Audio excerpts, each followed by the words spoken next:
Hey, hello everyone. Give me just a second here. I'm going to test some things.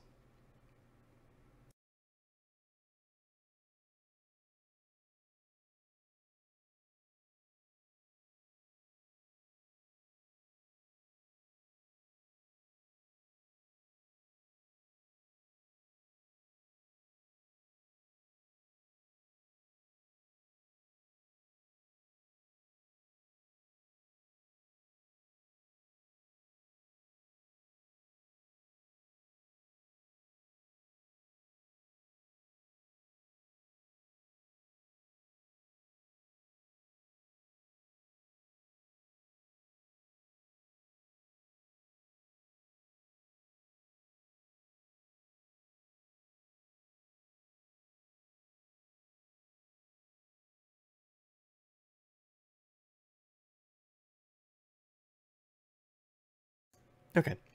Give me just a second. I'm going to move this camera and then I'll move it back to here in just a second.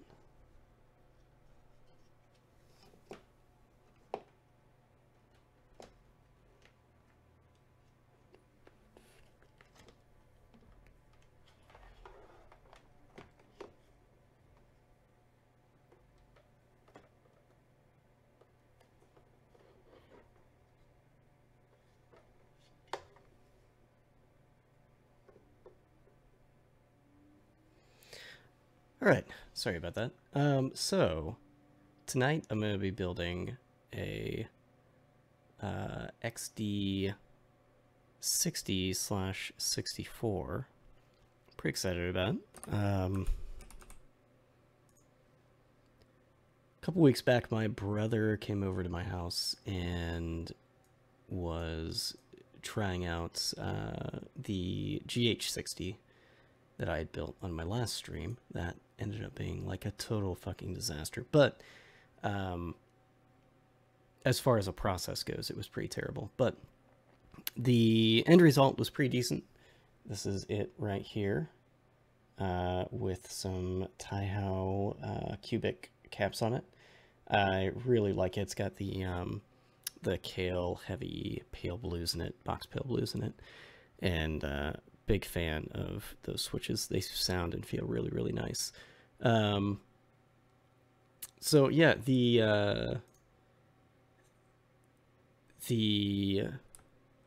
so anyway, when he tried that, he was convinced that a mechanical keyboard was in his future. So he asked me if I would build him one for Christmas / his birthday. And I said, yeah, sure thing.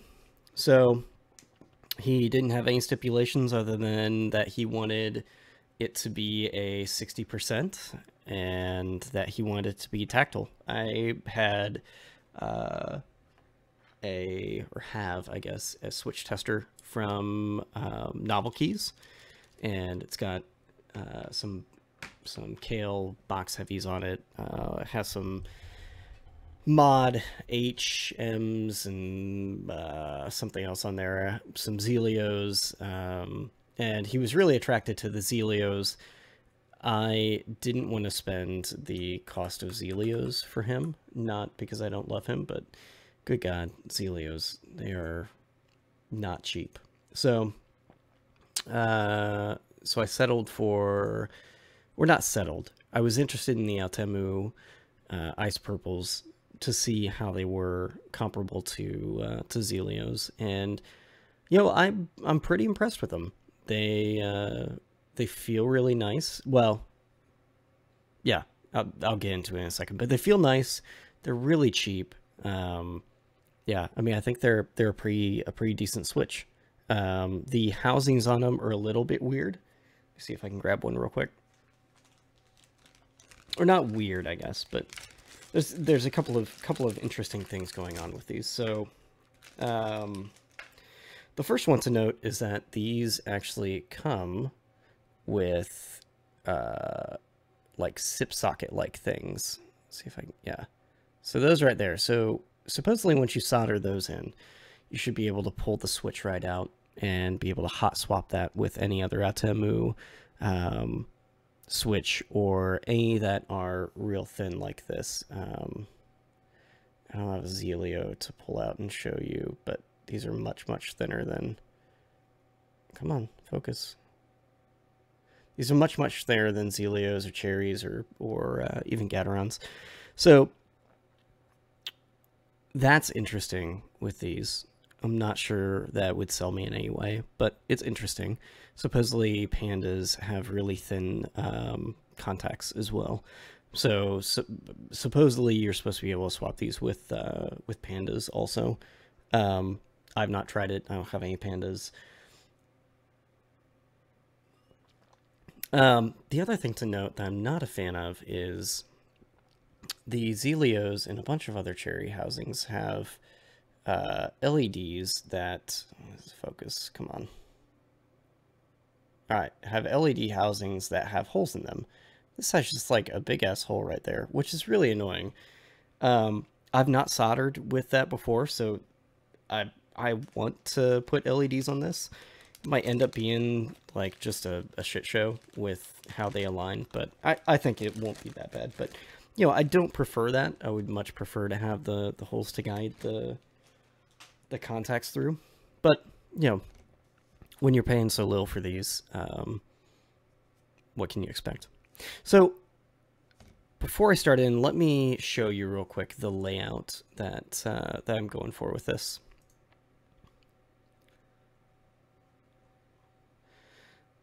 So I'm actually doing a combination of sorts of these two layouts. I am taking basically the left portion of this layout, or the right portion of this layout with the 1U shift and function, and combining it with the 2.25 shift on the left, primarily because I don't have keycaps to fill this, and I didn't want to spend $60 on keycaps on a board that I'm trying to keep under basically 130 with everything.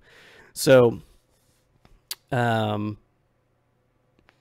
so because of that, it's gonna give, you know, this nice little arrow cluster.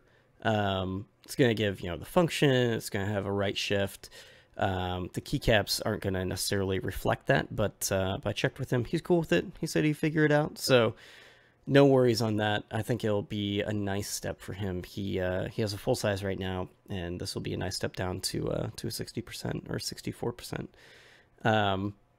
So a couple of things I've done in advance because my last stream took so long. I've gone ahead and lubed all these switches. I used Crytox 205 on them since they're tactile. They hold up really well for that. I've put in the stabs as well. Part of the reason was, again, I wasn't entirely certain about this layout, so I spent probably a couple of hours between lubing and testing the layout and making sure that it would fit on the board. So I'm good as far as that goes. Yeah. So this is pretty much ready to start right in on soldering. I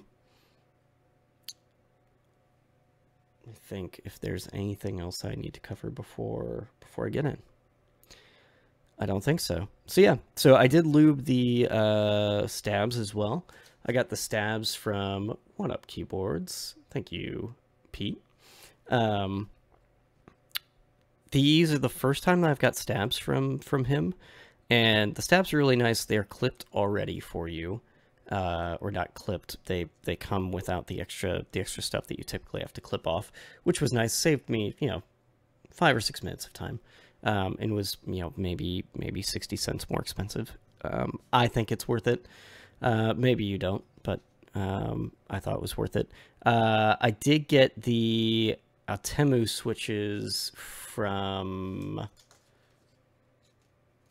Did I get them from Novel Keys? I think I did. I think I got them from Novel Keys. So anyway, yeah, got them from Mike at Novel Keys, pretty sure.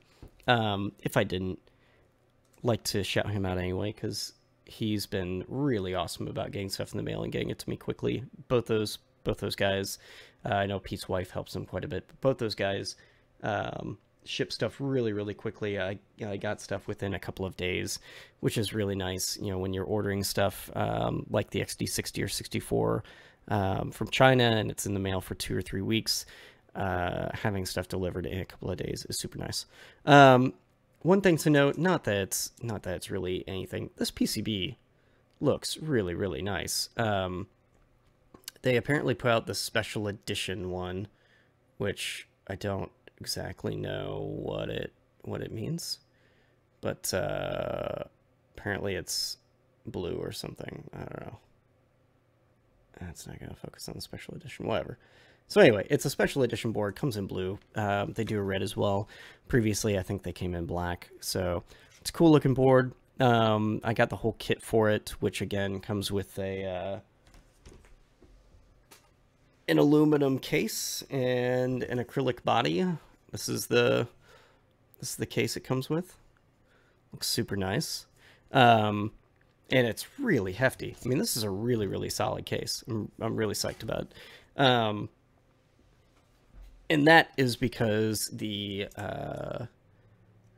XD6064 comes with SMD RGB on the bottom, which is super cool. So let me sip my beer a little bit, and then I'll get into soldering this thing. I'm gonna do white LEDs underneath of it. I got some new UV LEDs from Pete along with the shipment, and I was gonna do it, but then I was gonna do it for this board, but then I saw that Mito has the laser drop going on mass drop right now, and I will be damned if Mito's keycaps are not the best keycaps I've ever bought. I've got Godspeed and XDA Canvas. I've got Canvas on my plank.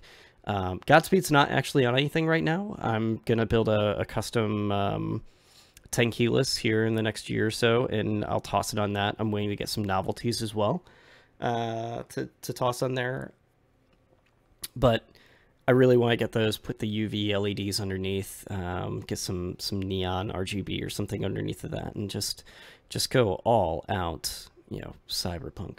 So let's go ahead and get started on this.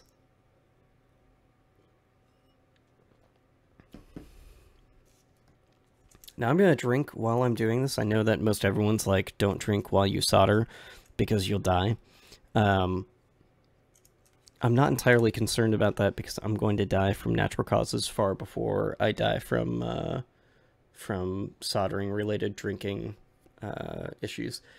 I'm going to pull down the camera real quick to reposition here. Give me just a minute.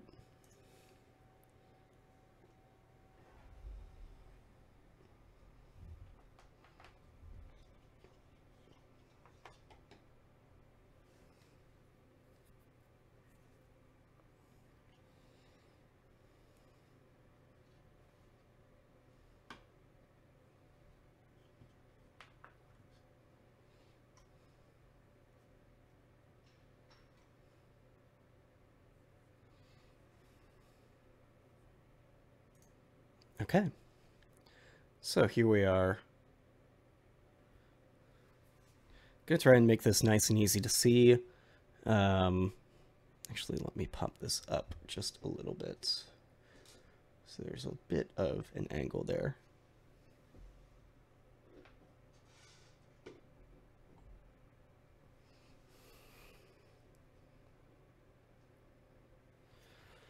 Okay.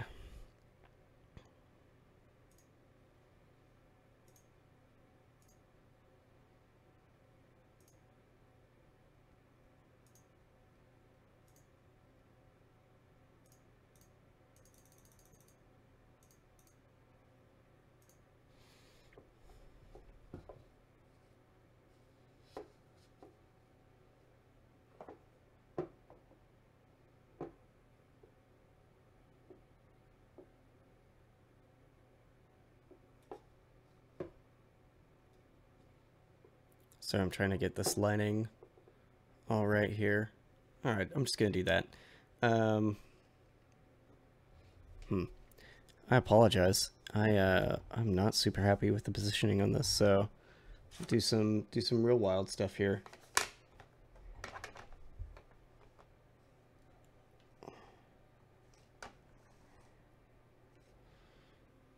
All right. Hey, there we go. All right. That looks semi-okay. See if I can't get that zoomed. Hey, there we go. All right. And then I'll just move this along the board as we're going along so that hopefully it is in focus.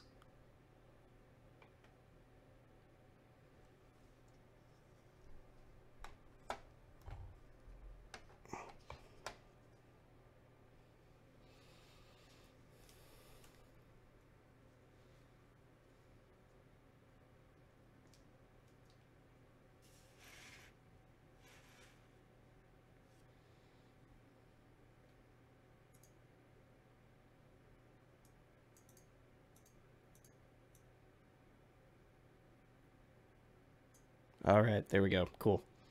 So it turns out my autofocus sucks on this thing, and I need to do manual focus. So I'm gonna do the corners first.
I think I might have to stick a little bit more solder on these as I'm going back through.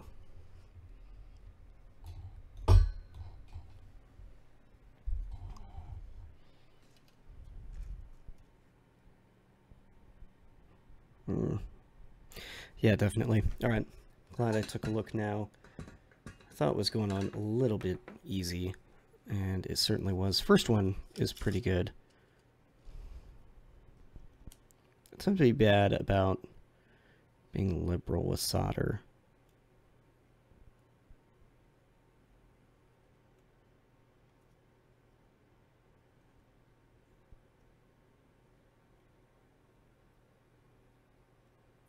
There we go.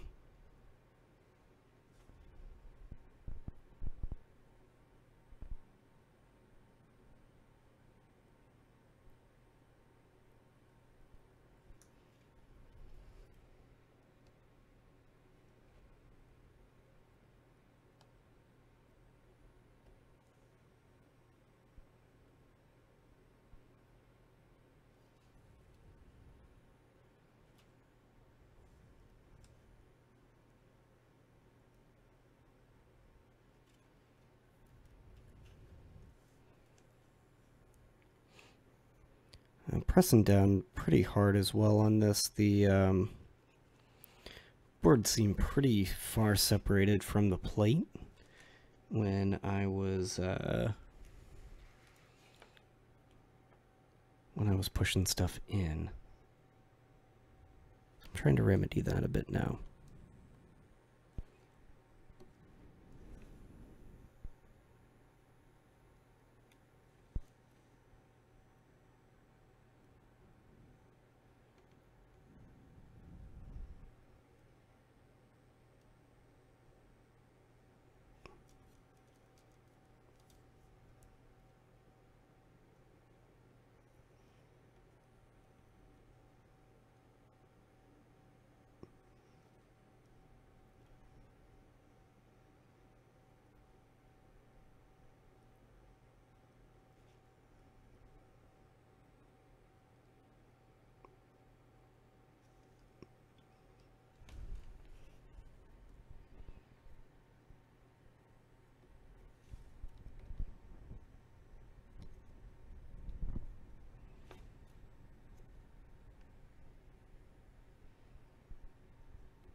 Sticking with my plan of doing the corners, I got a little bit carried away there going halfway through. Sometimes, you know, when you get that solder groove, it's hard to stop it.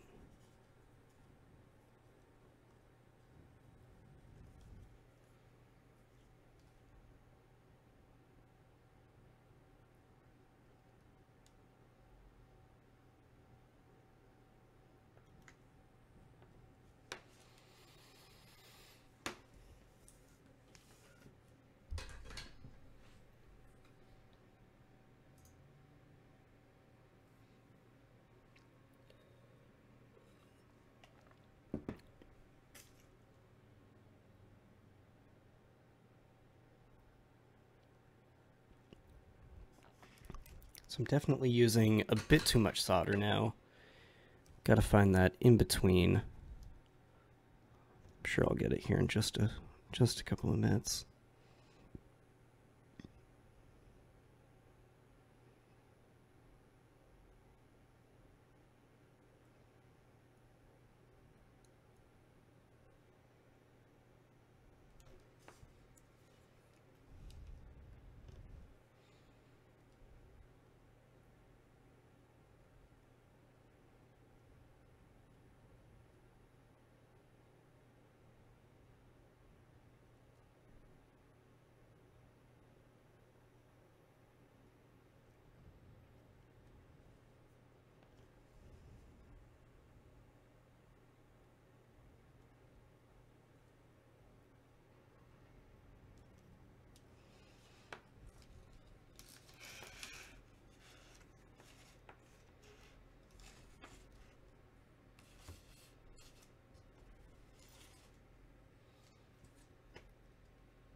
All right.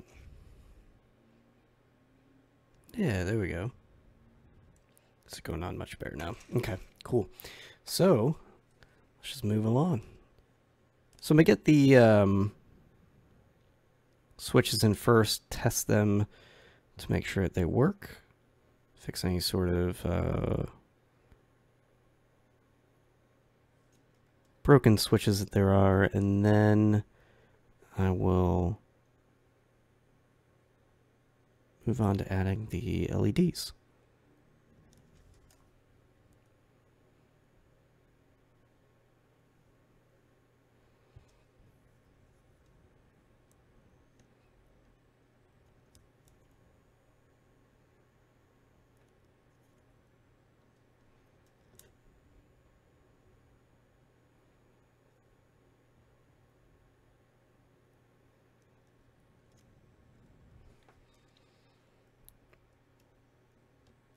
This board's pretty cool. It does run on QMK, the open source firmware, which is a fork of TMK.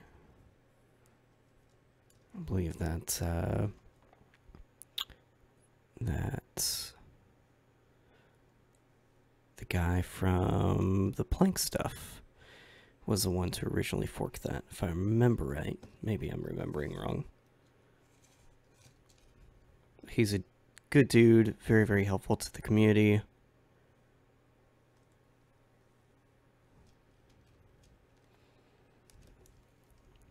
If this happens to be your first stream that you are watching in regards to mechanical keyboards, I highly, highly suggest you go pop over to, or just Google, not Google, search on YouTube for Ski with Pete. Ski with Pete. He's one of the dudes that got me interested in building my own thing. I'd had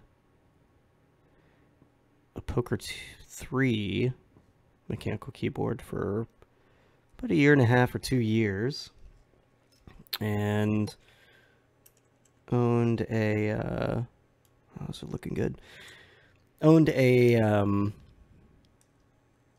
code keyboard as well at one point, and I think the code keyboard was my realization that, you know, I just didn't need to pay someone else like $160 for a generic keyboard.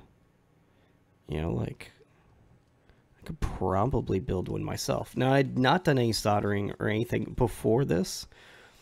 I bought a Raspberry Pi a long time ago, bought some soldering stuff in hopes of doing some stuff with that. Never got around to it, so it's at idle in my closet for a while. And yeah, so this was the thing that got me into soldering, into making things. My career doesn't have a lot of beginning and ends. It's a lot of kind of ongoing process, forever and ever, amen. And it's really nice to have, you know, a definitive start to something and a definitive end to something.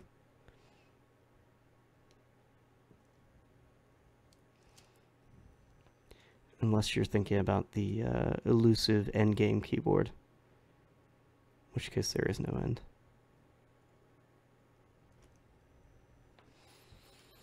Okay, let me check this top row.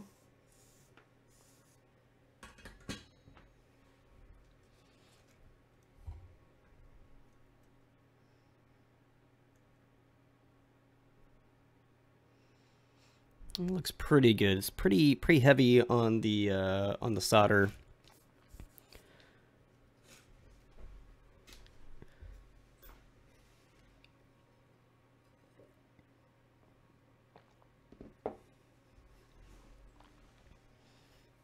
So the one thing I'm not sure on is I'm not sure what firmware this actually has on it.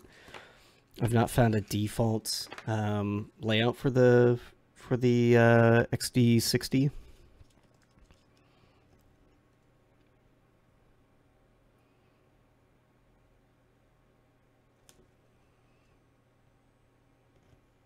Well, rather I have, but I've tested this semi-anecdotally by using some tweezers, and that key does not look like it is in very far. There we go.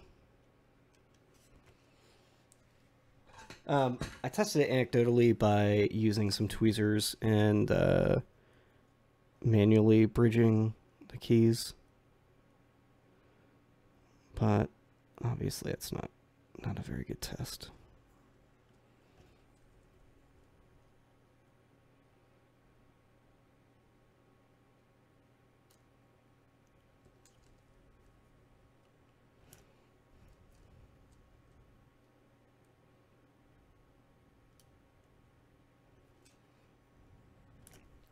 So when I was building the GH60 that I did in my last stream, I actually stripped up some of the copper track on the PCB.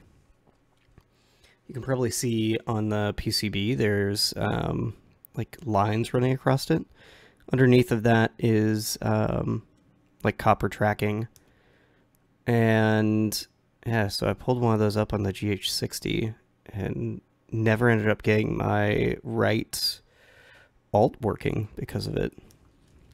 So, I mean, it's alright. I never use right alt anyway, so I just remapped a bunch of stuff that uses it. But that was interesting. I actually took out the whole bottom row and I had to tape it down and solder in the last key, and that fixed it. Or it fixed the bottom row aside from the right alt. But again, I was fine with that.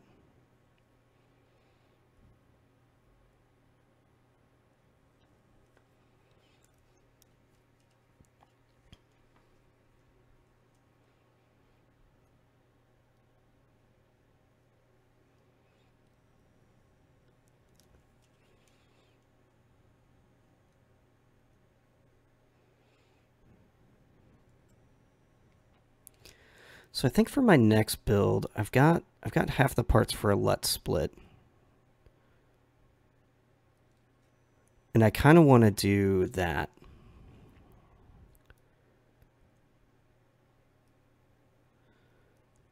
I really like the LUT split layout. Ortholinear has been a really nice layout for the plank.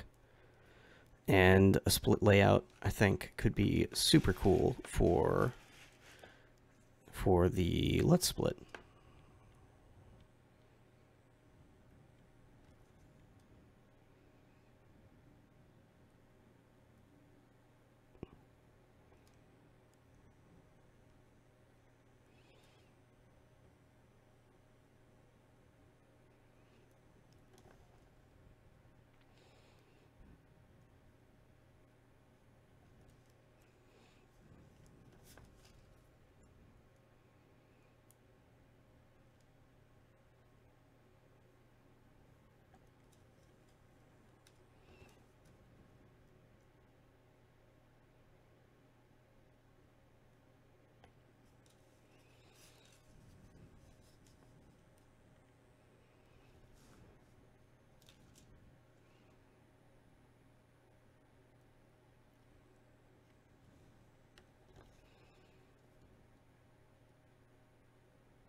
This one's real close to one of the RGBs, so I'm going to spin it around.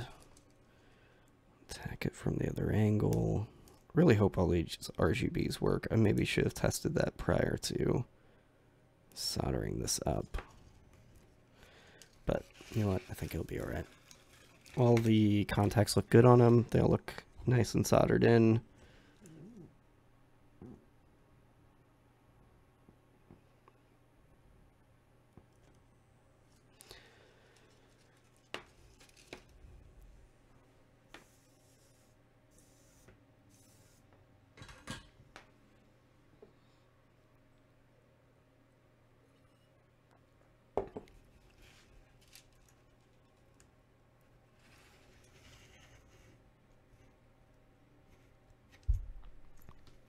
So I was just making sure that last one in the row was fully in. It is. These just don't stick in super far.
As always, if you have questions and or advice, always appreciate it.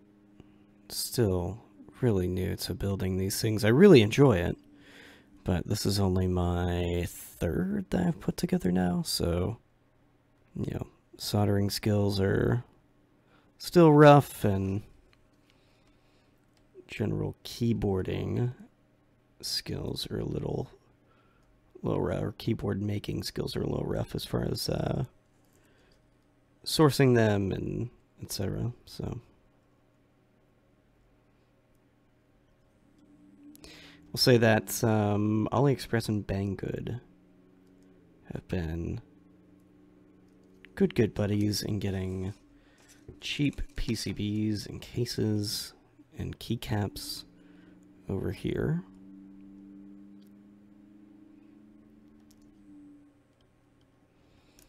KPD Fans has an excellent store, not only on AliExpress, but on their actual website as well, if you are looking for something a little special.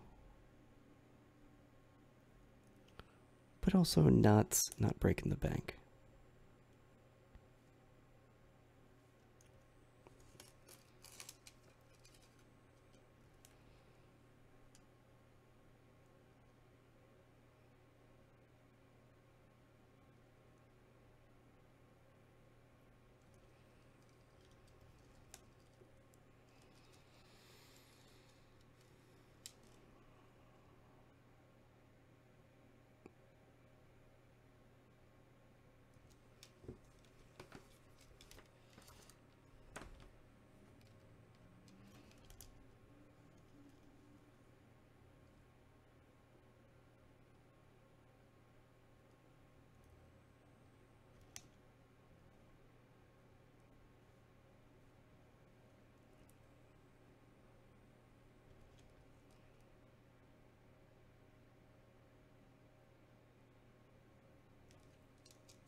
This is going on so much faster than the last build. I had all sorts of issues of the solder not actually melting, which was really annoying.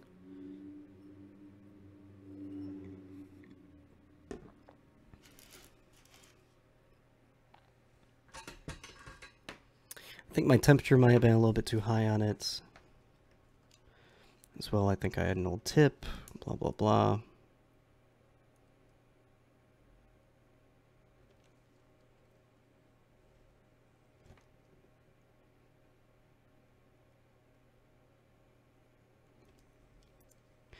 When you're soldering, make sure to press down on the PCB. You're not going to break it. It's fairly durable. But that ensures that there's like a nice tight bond between that switch and the PCB.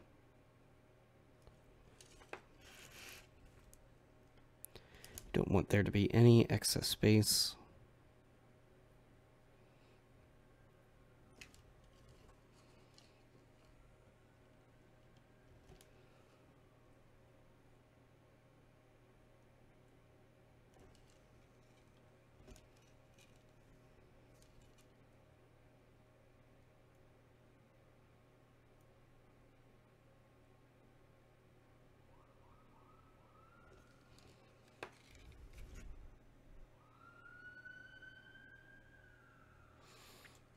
Yeah, see, look at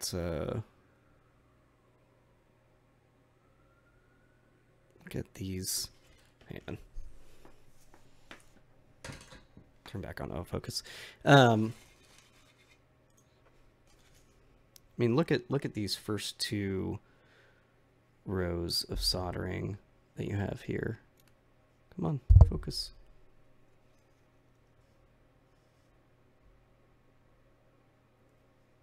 Maybe it won't focus. All right. There we go. So like I was saying, look at these first two rows. The one on your left, so much more solid than the one on your right, so much more solid than the two on your left. So again, it's, you know, just find what you are you know, intending to do, or sorry, of course, yeah. Just, you know, experiment with it. If you have a little bit too much, it's not going to hurt anything.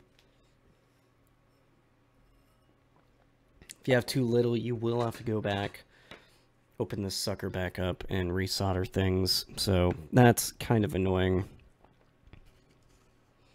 So I tend to want to apply a little extra.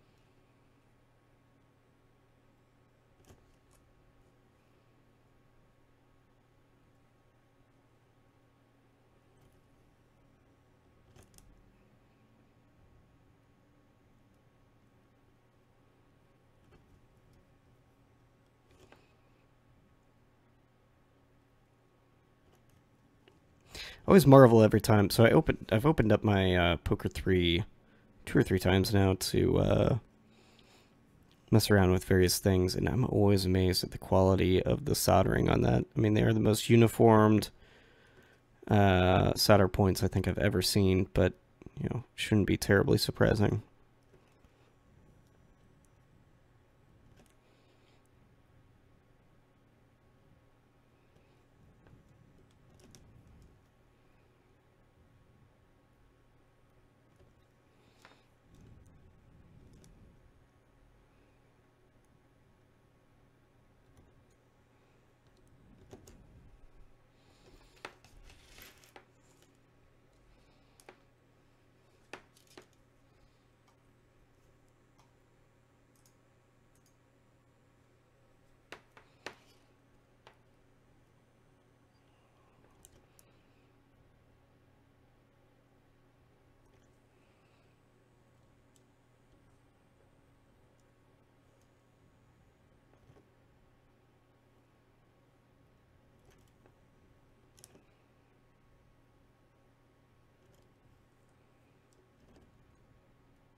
you have questions about how to lube switches, drop them in the comments section. I can point you to some good resources. Additionally, in my last live stream, actually, you know what? I don't. Never mind. I do lube the stabilizers though in my last live stream. So if you are interested in that, I can point you to that. Otherwise, I'll probably just point you to a Ski with Pete stream.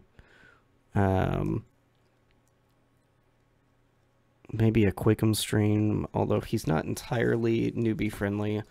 Seems like a nice dude, but he just kind of does like me, where going along, having a beer, soldering some stuff. It's an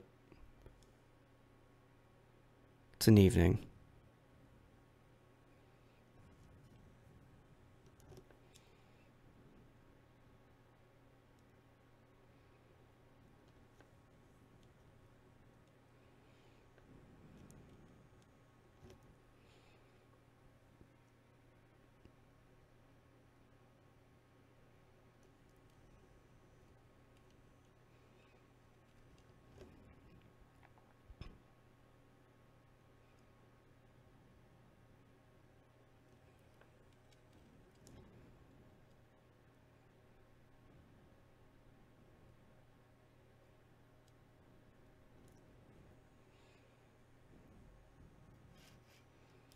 So back to talk of the Let's Split. So that one's interesting because you get the PCB, then you have to buy the diodes for it. I'm not an electrical engineer. I'm barely a software engineer. So that's awfully intimidating. Fortunately, there's enough guides out there that explain what I'm doing. So that's kind of a fun little project as far as just even learning, you know, how some of that electrical engineering stuff works, right?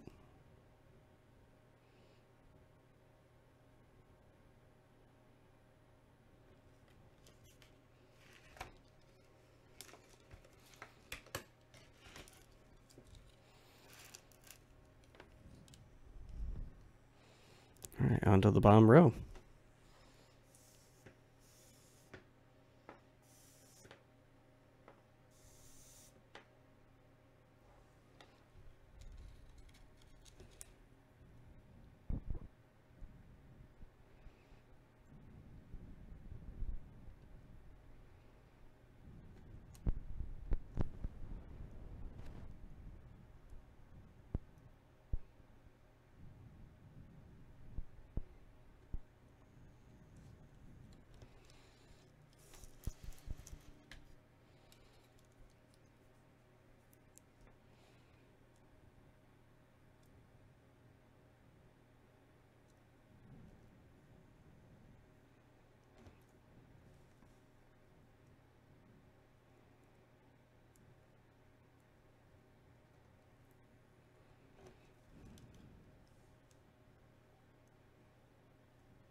All right, let's take a look, make sure that I got everything. I think I got them all.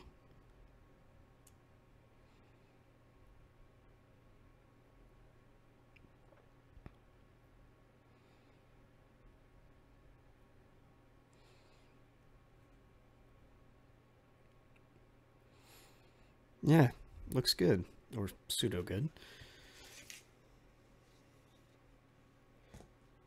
All right, and I'm going to take this opportunity, now that I'm done soldering, at least for the moment, to go down and grab a drink.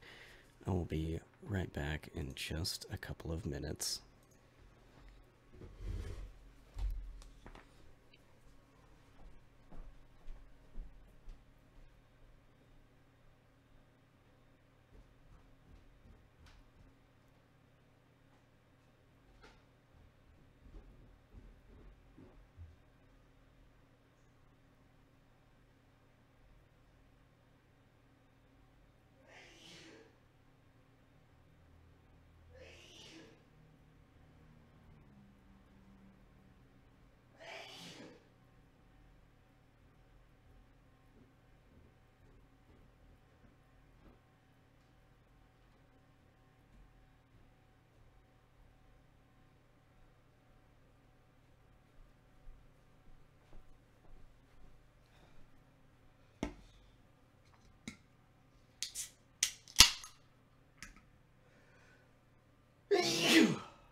All right, I am back, and I am going to test this real quick.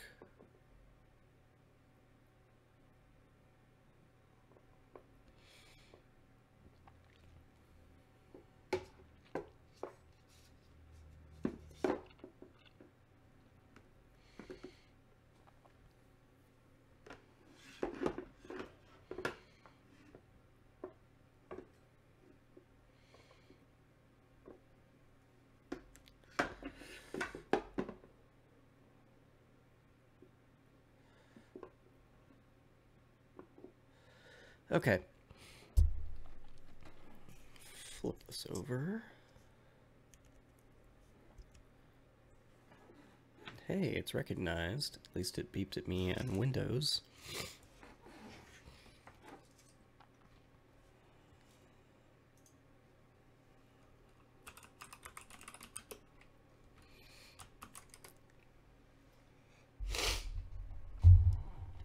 All right, go through here.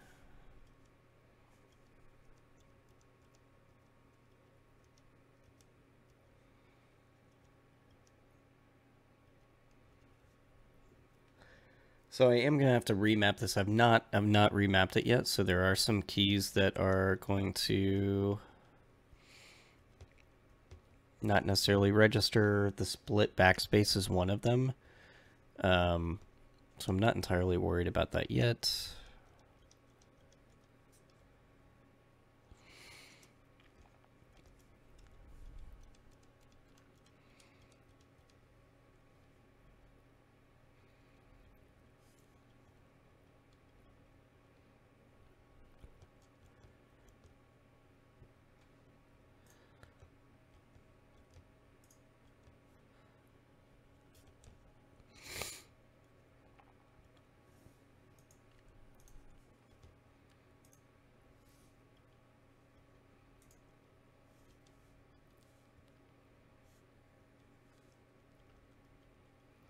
So this, I can't tell if it's not registering. What, you know what, I'm gonna put a little bit more solder on it. See if that does the trick.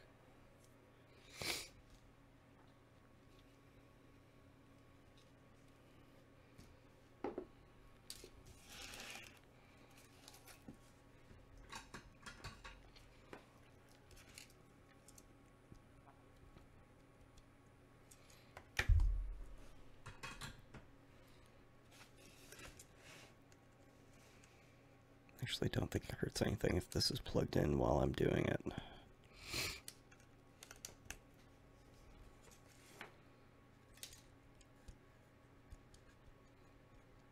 Oh, wait. Yeah, there we go. This one. This one.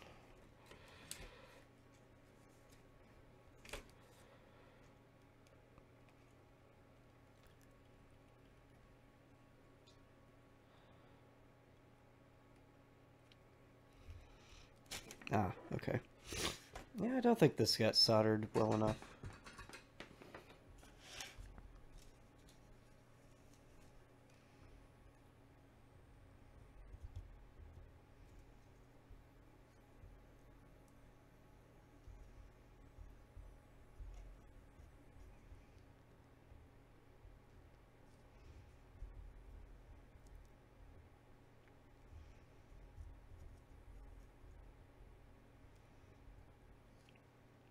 Alright, I think I got it.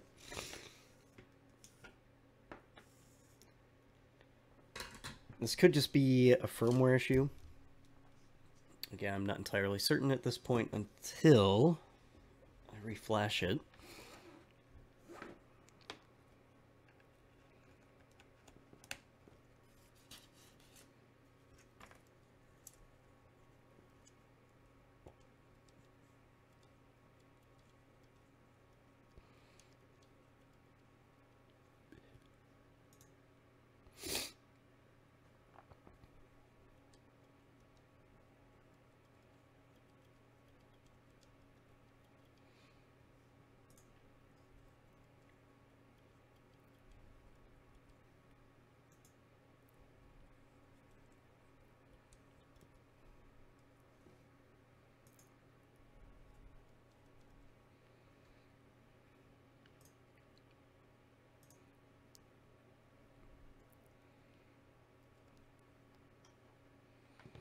Okay, so I'll have to flash it and see what happens, because it's supposed to be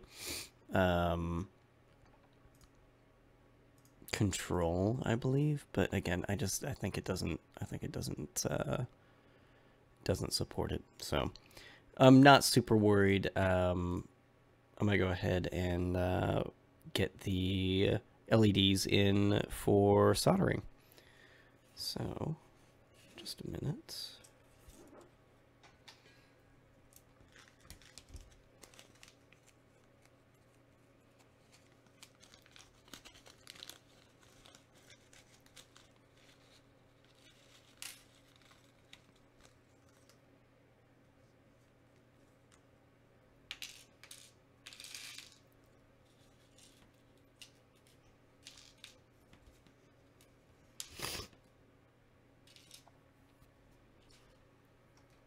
You know what? I actually think I'm gonna test something real quick, because I think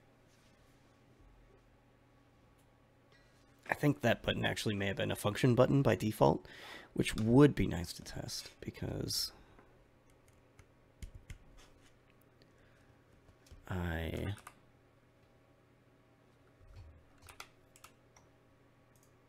shit.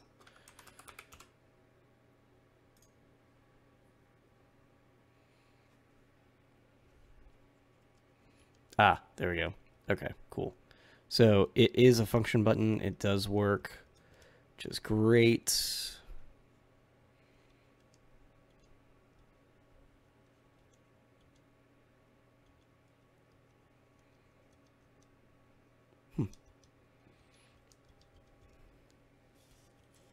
Hey, RGB works. Yay. Awesome.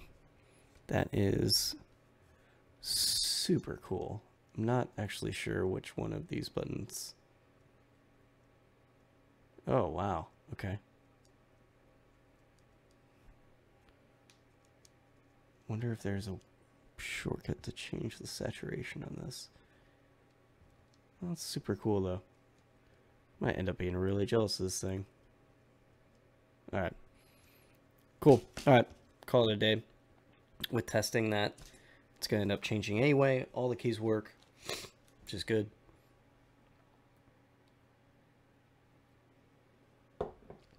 Now on to LEDs.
So the one thing I'm unsure of, this has a round hole and a square hole for the LED holes.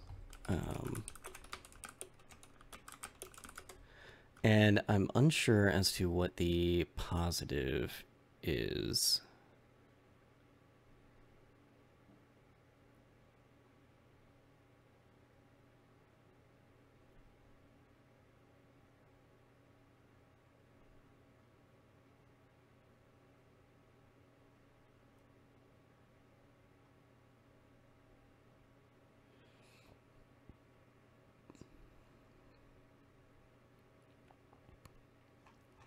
So I want to say the square pad is positive.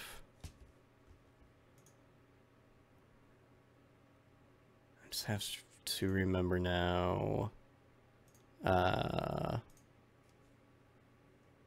If the longer one...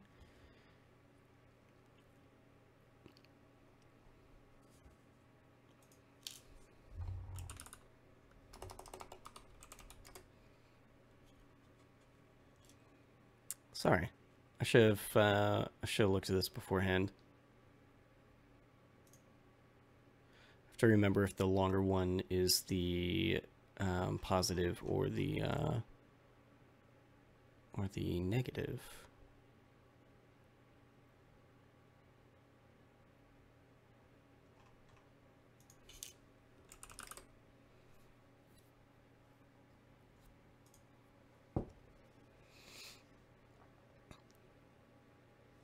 Okay, so long side is positive, the short side is negative, and I just said that the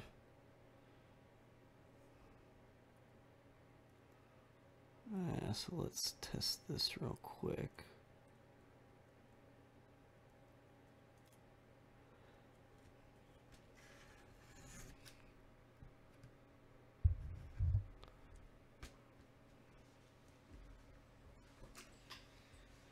So I know the leads are touching, so I'm just gonna go ahead and pop through the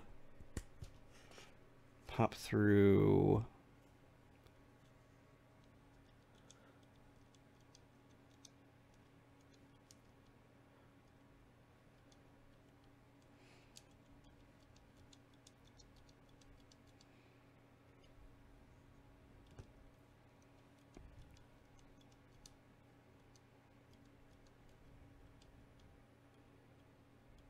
Oh. Well, I guess I found the way to change colors on this. That's pretty cool.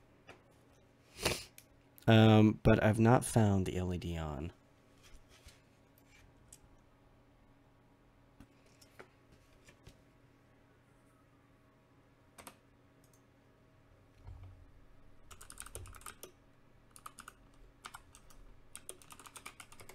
I'm gonna Google it real quick, just to make sure that I'm looking at this right.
Hmm.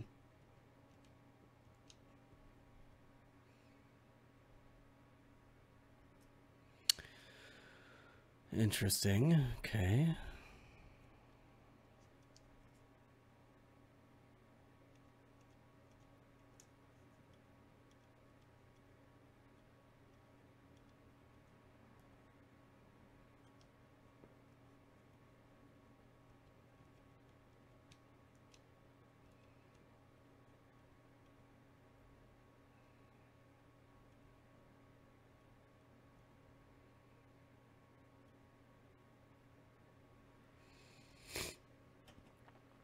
All right, so I don't actually think this is wired to have LEDs in it, so I think I'm gonna have to just go ahead and solder all these in, and then reflash it to have the LEDs.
Oh, so this is interesting. According to the PCB,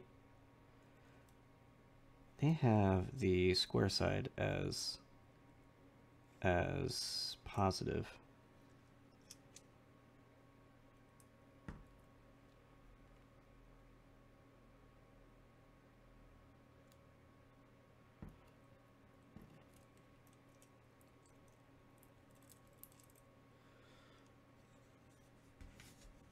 That is the opposite of what most PCBs are. Well, it was the opposite of the one that I was certain of. Alright, so I'm going to try this one more time. Apologies. I just like to have a little bit of certainty. Oh, it flashed. Okay, we're good. We are good. Oh, and it's breathing. Oh, how cute. How cute. Okay, cool. Awesome. So I'm going to go along, drop these in for all of them, solder them up, clip them up, and then get to the rest of this.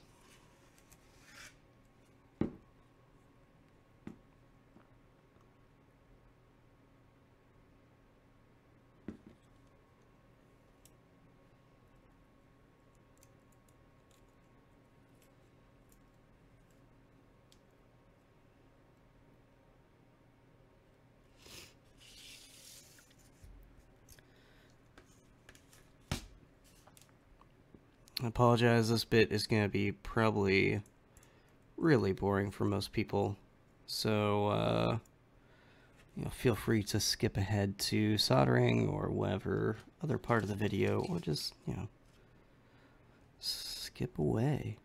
Don't do that, I'm just kidding. Watch the rest of it, it'll be cool. Skip to the end, see what the end result's like. I'm interested to skip to the end already.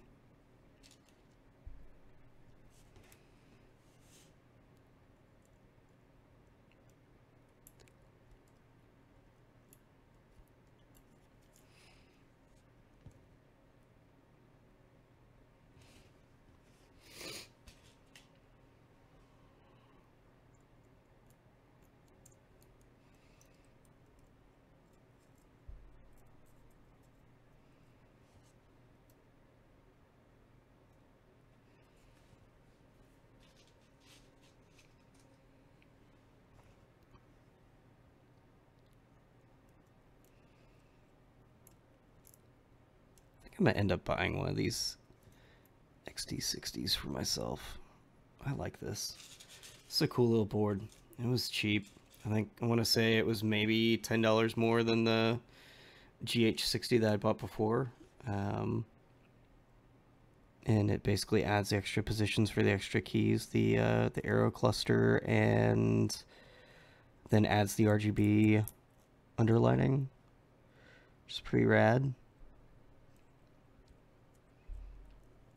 Yeah, I like it. Definitely do one of these. Not sure what I'm going to do for my TKL build, though. That's going to be interesting.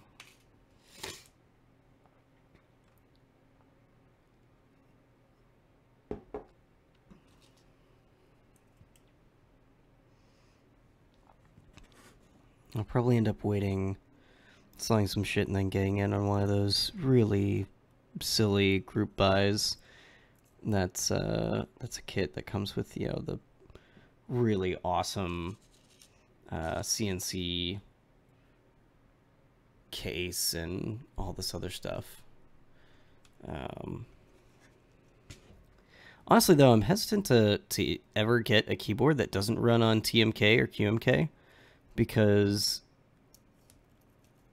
of how easy that is to program.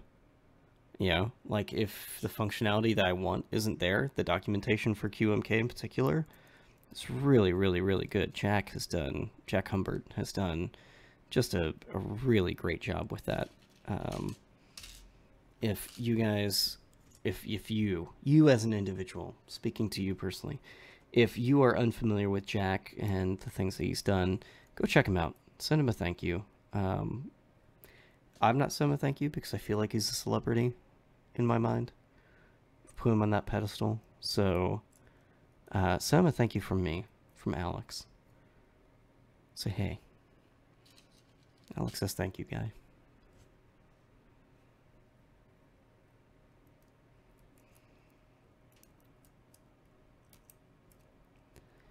I told you this was going to be the slow part. I was not kidding.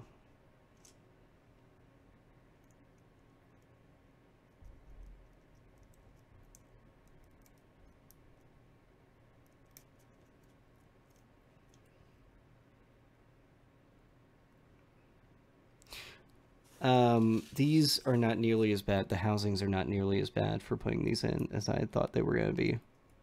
So I take back the bad things I said about the housings at the start of the stream. I mean, I still prefer Zelio style. That doesn't make me think, but these are not terrible.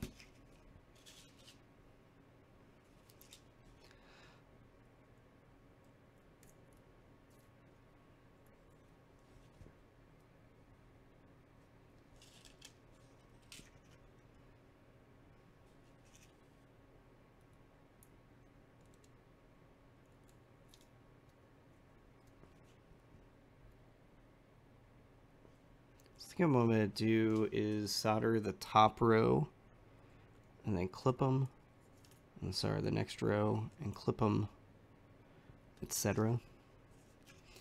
Just so that I'll have shit hanging down while I'm trying to solder this other stuff.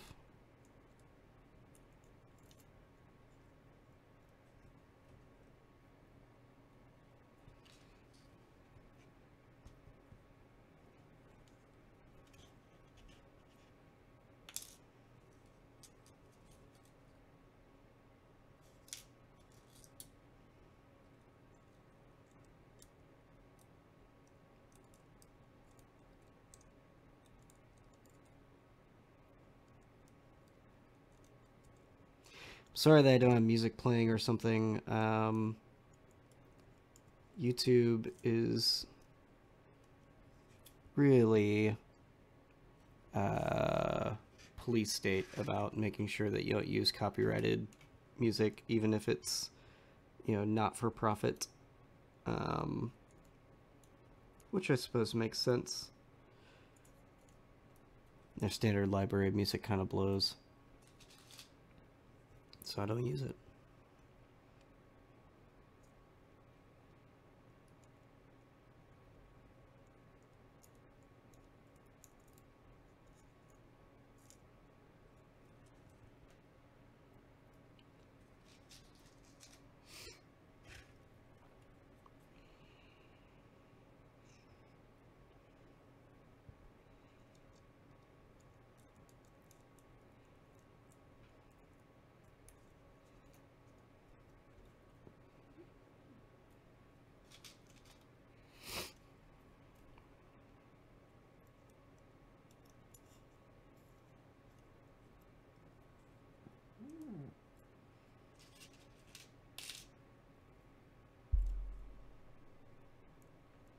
Save time at the end of this. I'm going to program this off stream. If anyone's genuinely interested in the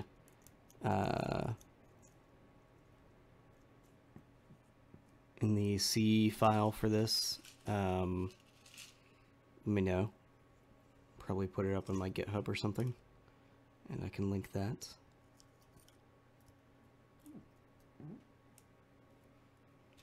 Yeah, if not, then don't worry about it.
So Mato's doing something kind of cool with this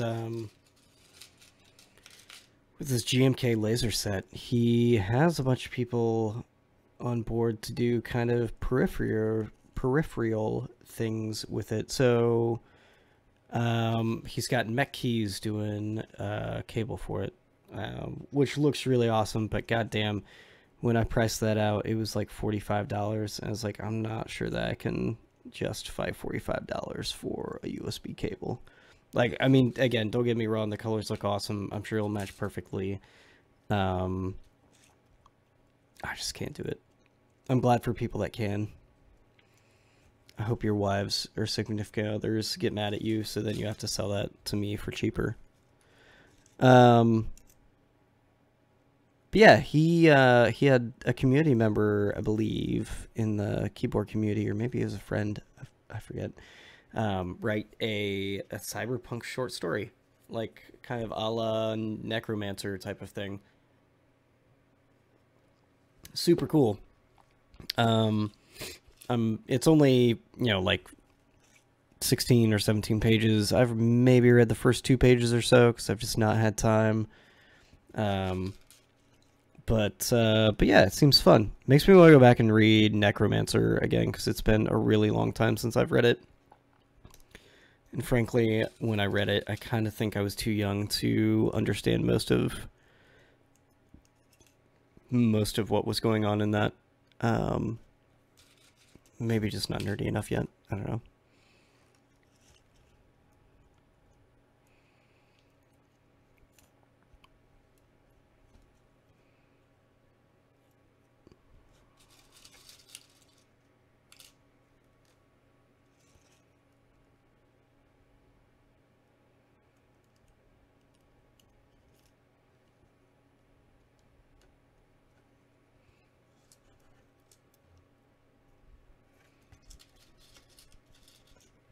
Finished Stranger Things this weekend, or Stranger Things Season 2. Greatly enjoyed it. I won't give any spoilers or anything.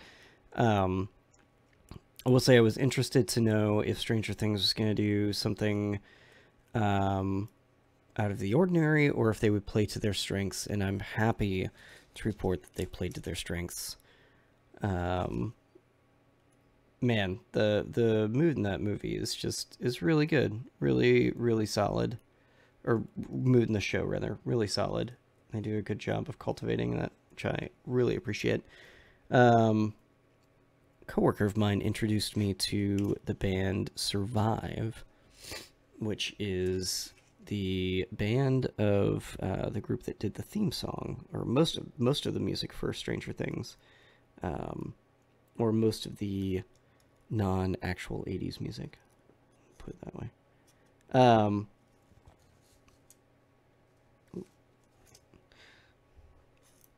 And they are really good.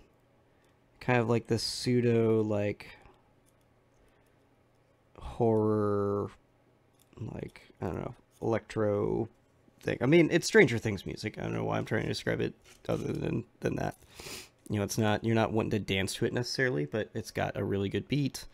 The synth sounds are like just killer. So yeah, if you dug the Stranger Things theme or some of the thematic music in it, check out the band Survive. They're on Spotify and Bandcamp.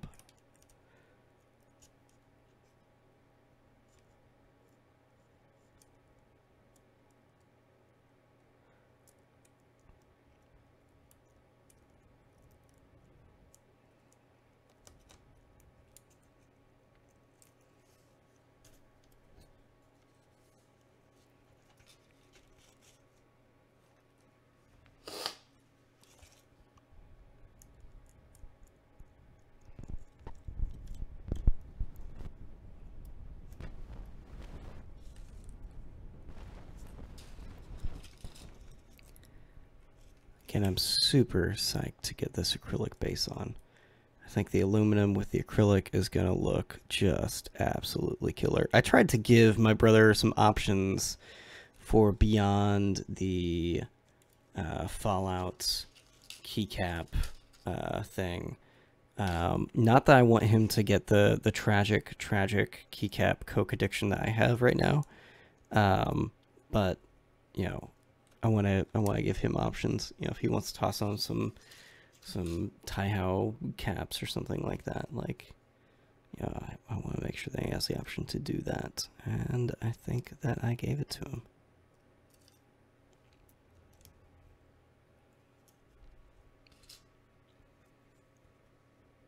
So all said, with Switches, kit, everything on this, I want to say that, and I'll show you the keycaps.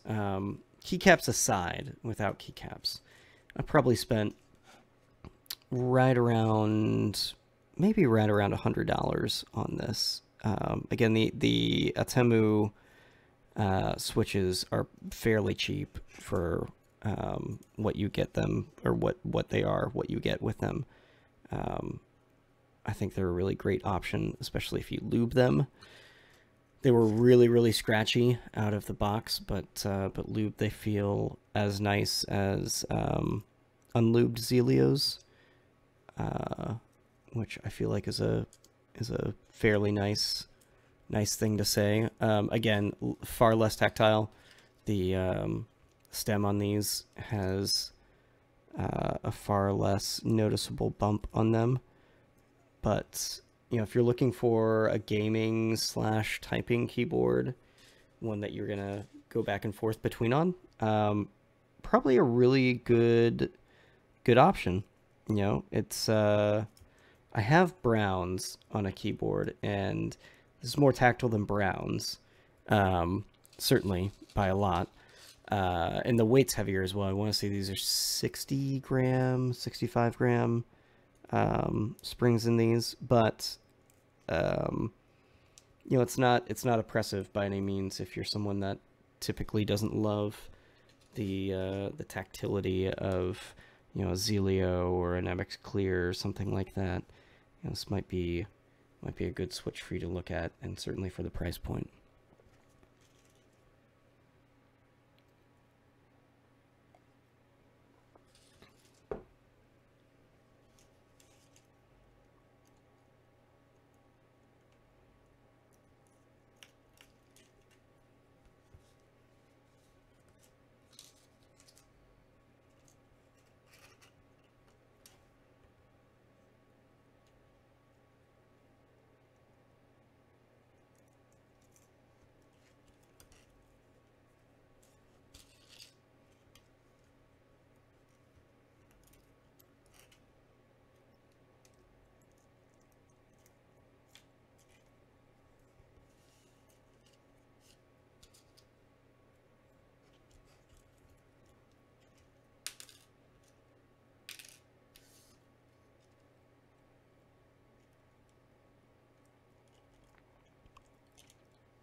I got my first GMK keycap set in this week. The Massdrop recap sale was going on, where they, you know, clear out extras that they have. So I got GMK 3 Run. It's a fun little set, not very expensive. I want to say for the main set plus the add-on hacker set, I paid maybe $90 for them with shipping. Now, Massdrop did refund my shipping on the second cap set that I got from them, because I ordered them as separate orders, which was nice. I didn't ask for the shipping to be refunded. I actually had initially asked the second purchase to be refunded, but I realized that there were a lot of overlapping keys in those, and so wow, this is right on the money.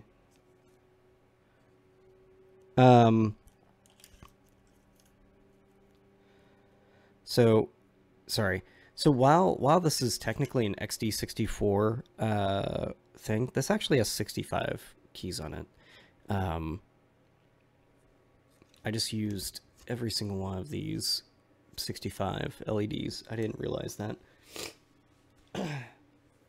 So, anyway, back to Masterdrop. So I had initially asked for it to be refunded because there's a lot of keys that are similar between the two sets, or the modifiers are similar. So I'd asked to be refunded. They said it couldn't. It was like $30 for the other set. So I was like, all right, that's fine, not a big deal. I'll just resell it on Mech Market or something. And then they refunded my shipping, which was nice. I appreciated that. All right, I'm gonna grab some snips, and I'll be right back.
All right, back.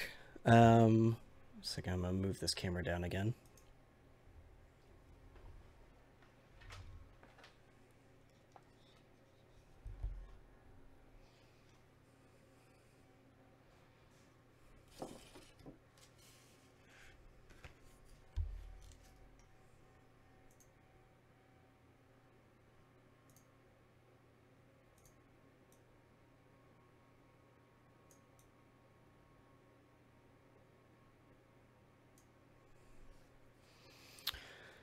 All right.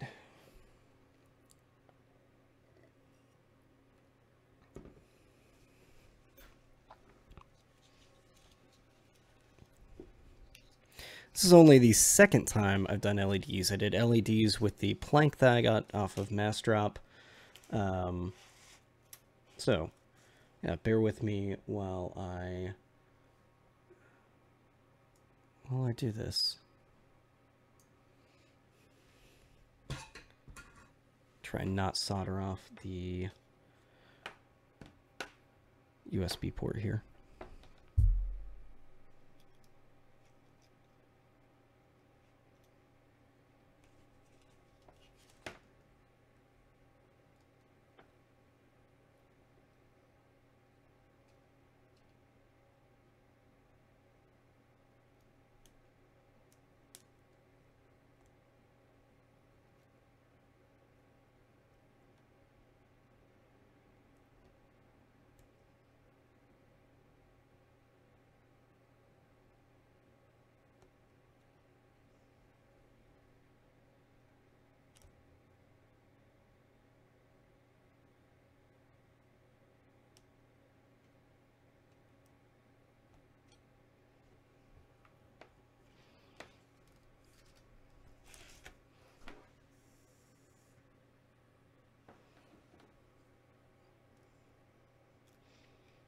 So I actually find it helps if I bend these back up again. I only bend them down to keep them in while I'm putting them in, but then I feel like it's easier to actually solder them if I have them facing up.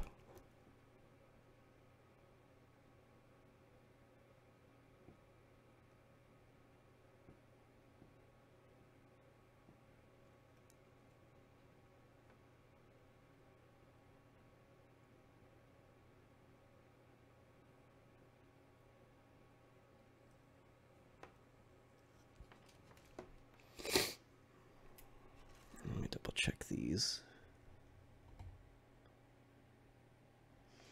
All right, all right.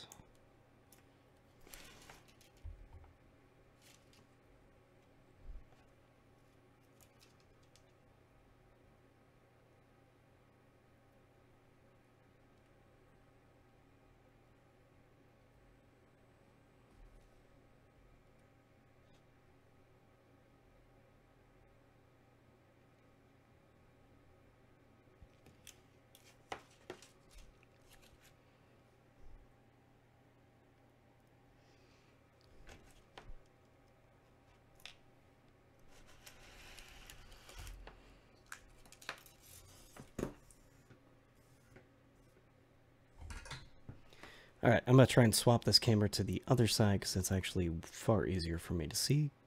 1 second.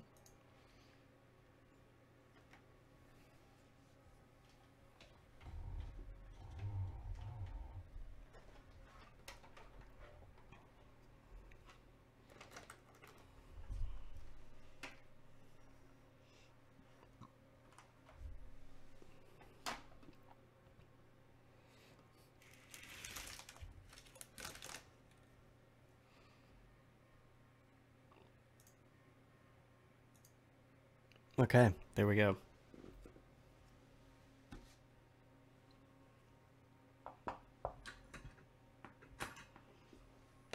Far, far better now.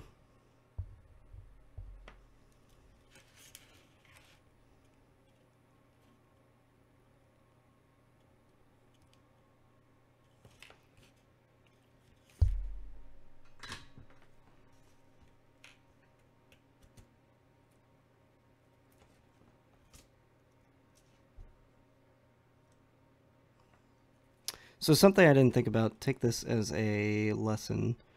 When I pull these straight up, yes, it's easier to solder, but the LEDs fall through the hole. So you actually need to try and... Ouch, don't do that.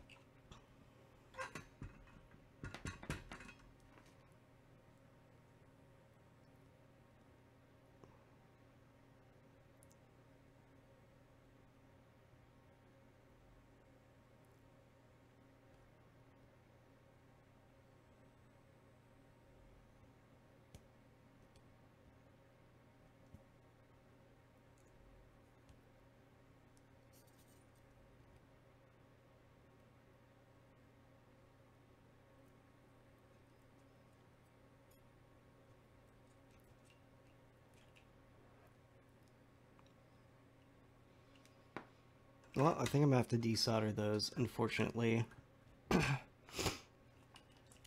This first one will be alright, but the other two certainly are not going to be. I'll come back to those.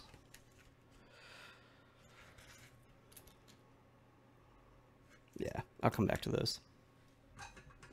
So, lesson learned. Lesson learned, there you go.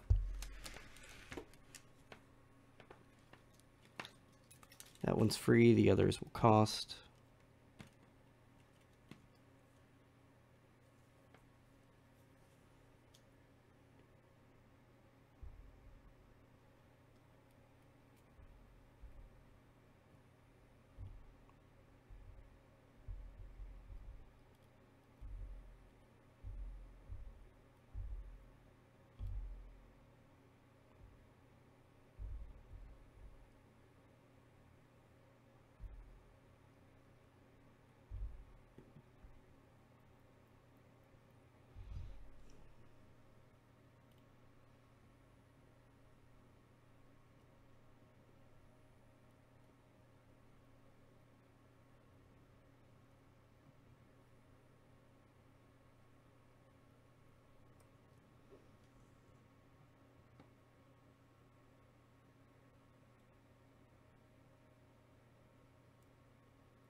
Okay.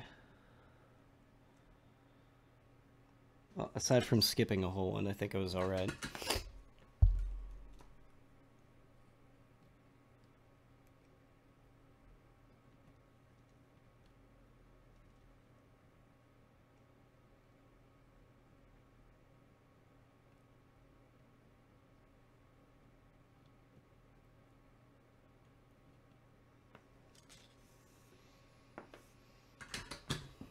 Okay.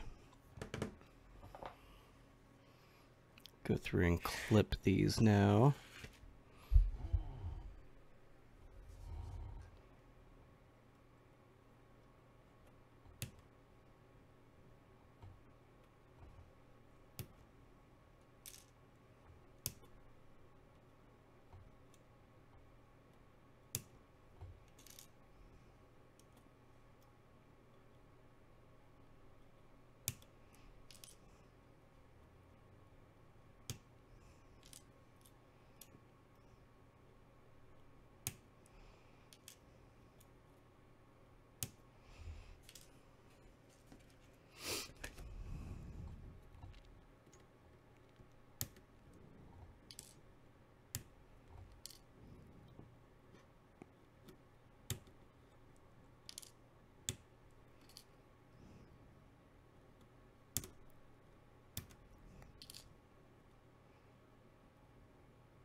Okay. I'm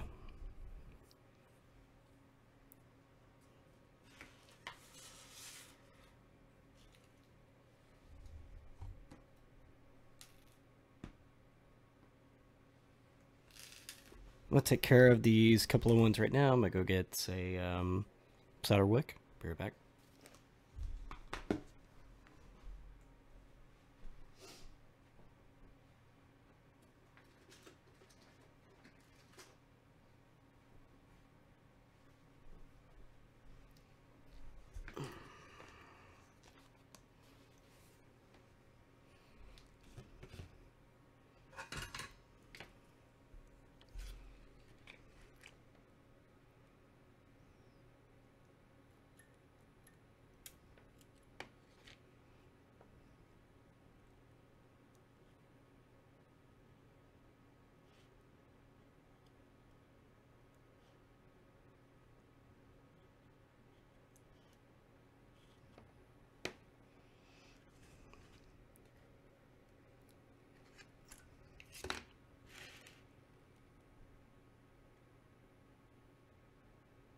Unfortunately, feel like it's going to be really, really easy to snag this diode over here.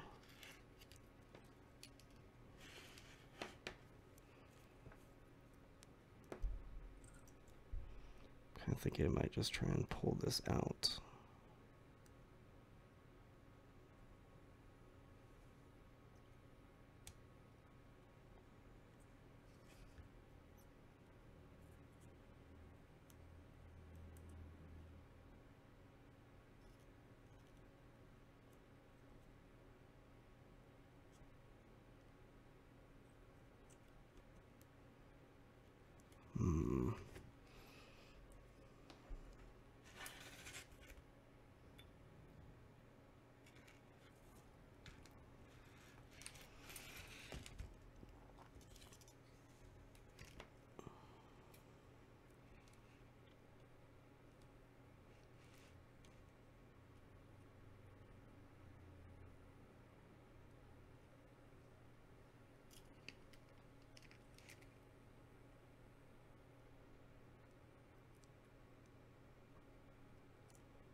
Alright, gotta try the solder sucker. See if this works.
So you may not need to desolder, because I'm having some luck by just loosening the solder and pushing the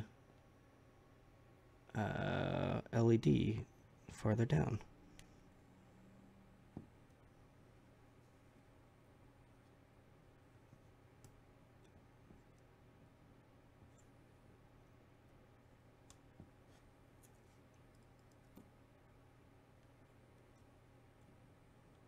Yep.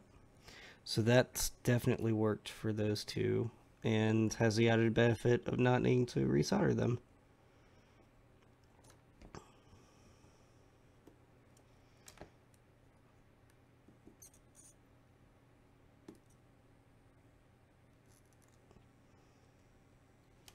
Ooh. Okay, cool. All right. So that was exciting. Always an ordeal, you know. Wouldn't be a proper experience if something didn't go really unexpectedly wrong, right?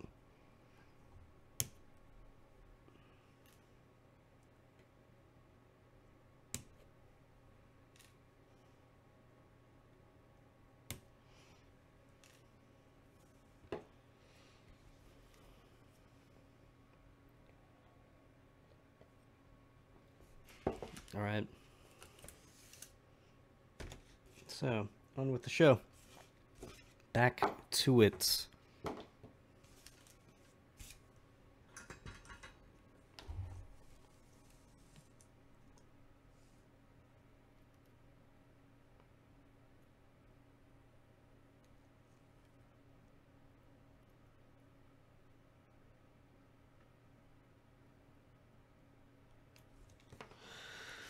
Oof.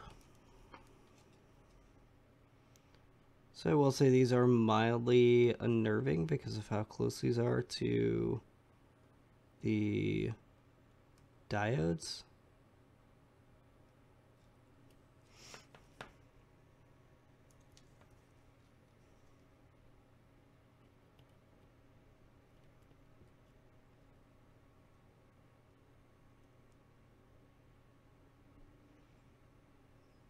This one in particular has all sorts of shit around it.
Something I can't stress enough when soldering is the importance of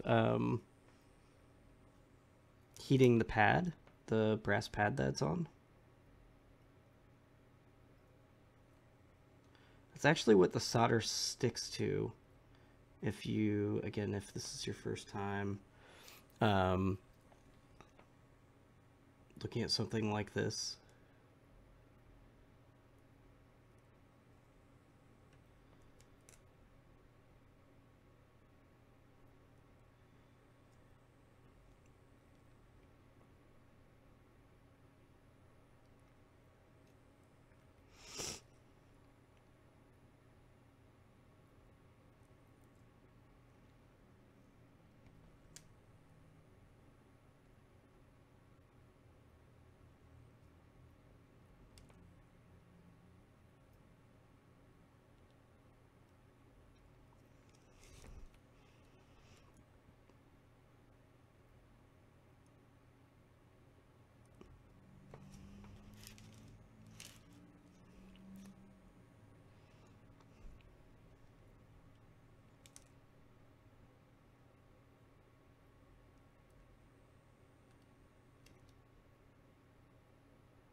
Here we go with the tricky one again.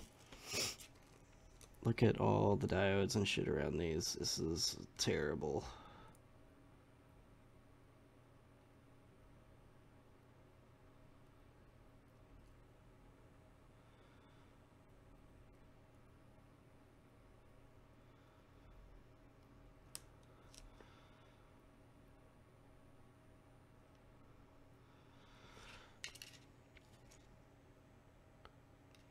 Whew.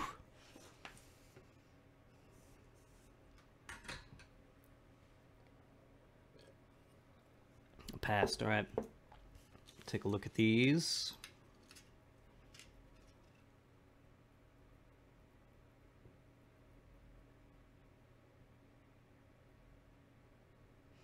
These all look like they pass. Cool.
Almost halfway there.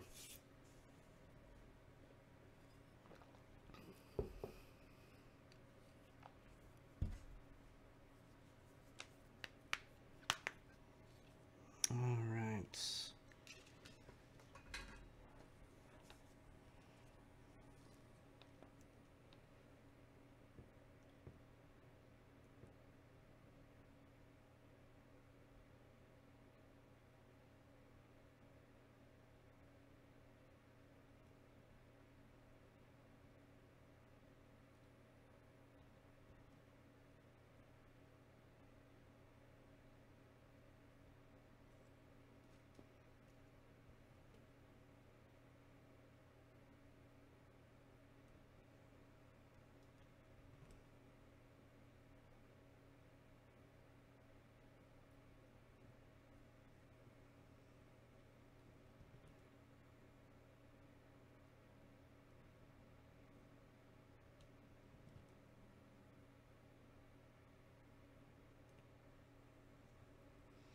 So I was going to, or I initially bought zip sockets for this. I thought that would be fun, along with the hot swap ability for the Outemus. But the Outemu housings don't appear to support zip sockets. So, yeah, that's why I'm doing these instead. I might save the zip sockets for the Let's Split build that I do. Might do a hold tight, Zelio, and zip socket setup with that, depending. Not entirely certain at this point.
double check these.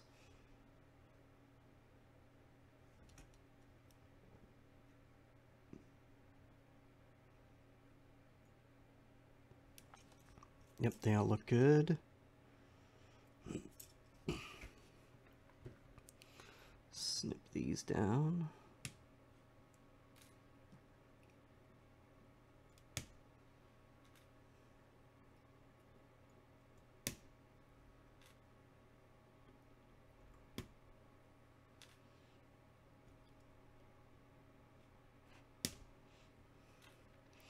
I do put some excess solder on these. When I do, I try and run it up the LED stem so that I can just easily snip that off. But as much as needed gets onto that contact there.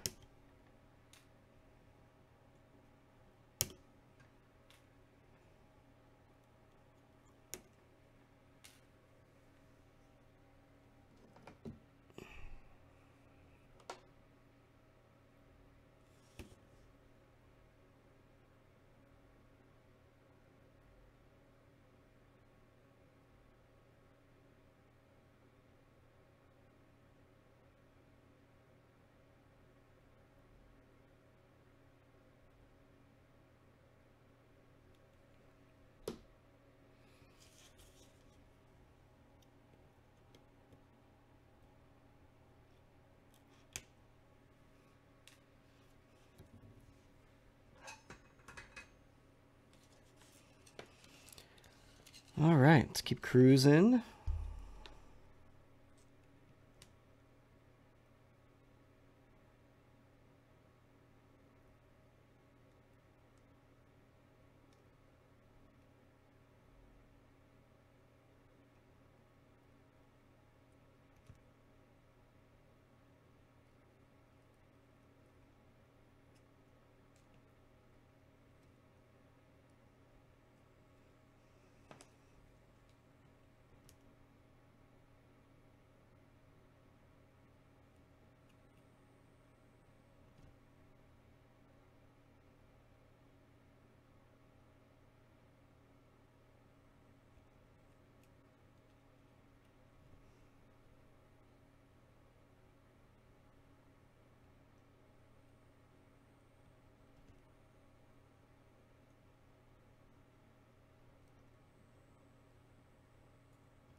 I can't imagine building a full-size keyboard. This would be fucking awful.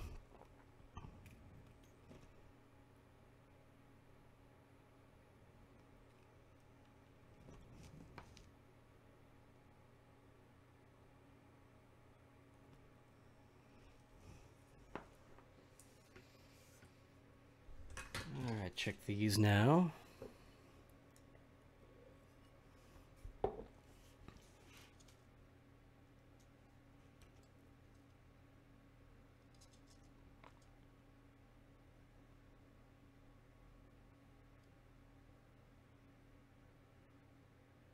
I think these look good enough.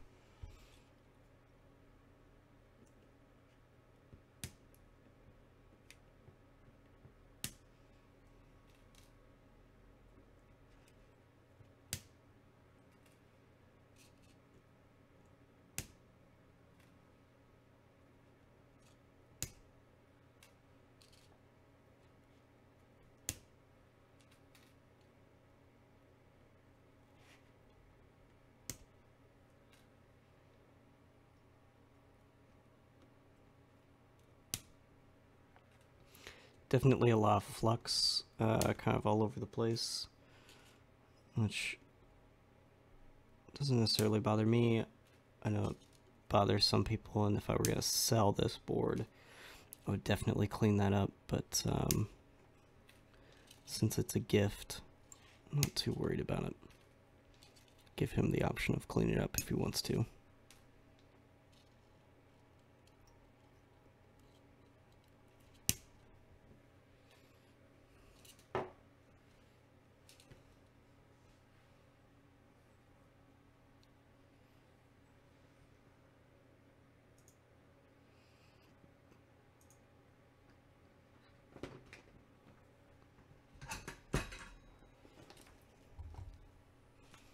Alright, start down here.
All right.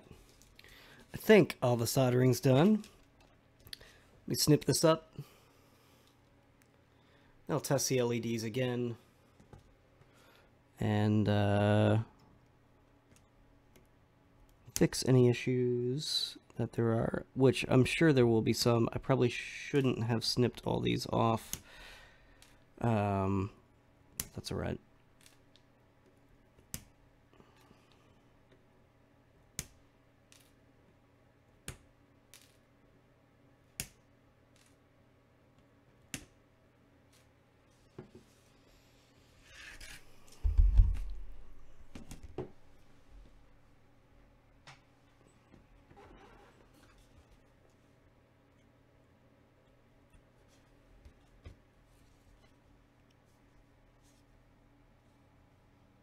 So it looks like every one but this far right one works. Oh. Oh, okay, because it's the caps lock, that's why. Cool. Okay. Oh. Nope, these two.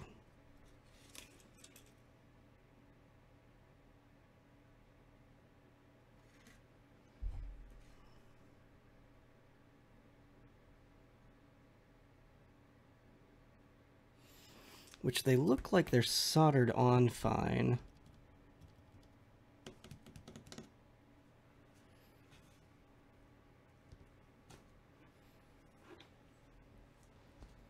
I'll add a little bit more solder.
Let it sit for a minute and heat up. I don't think it's hot enough.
Alright, I'm confident that these are soldered in good enough, so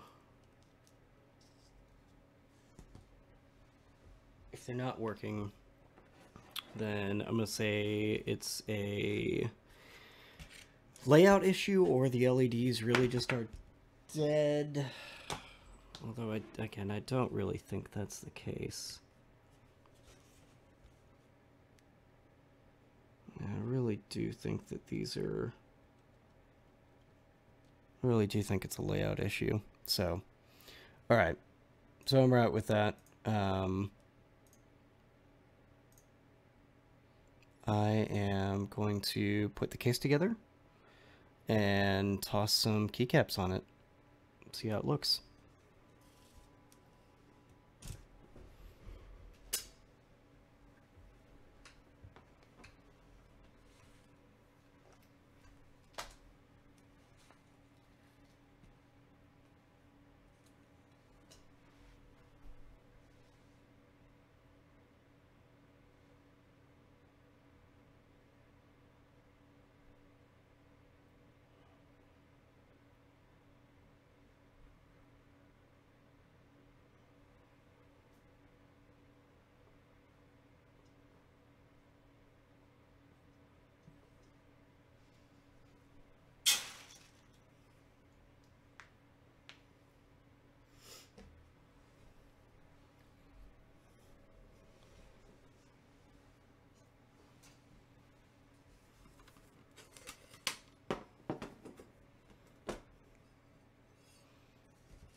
Yeah.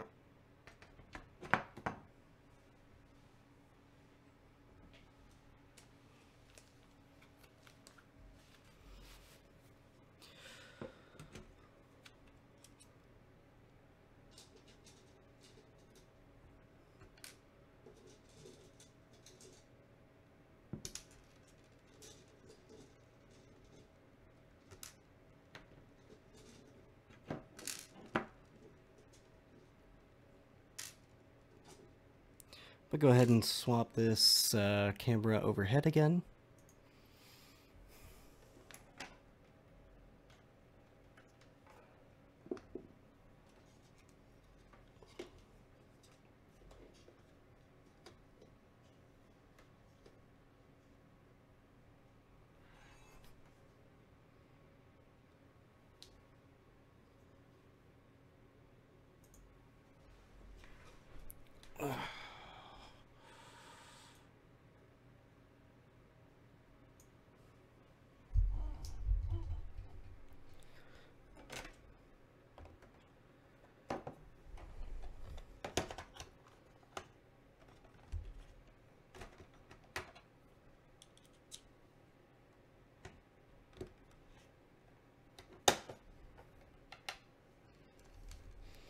Longer screws, I'll go to the outer part of it.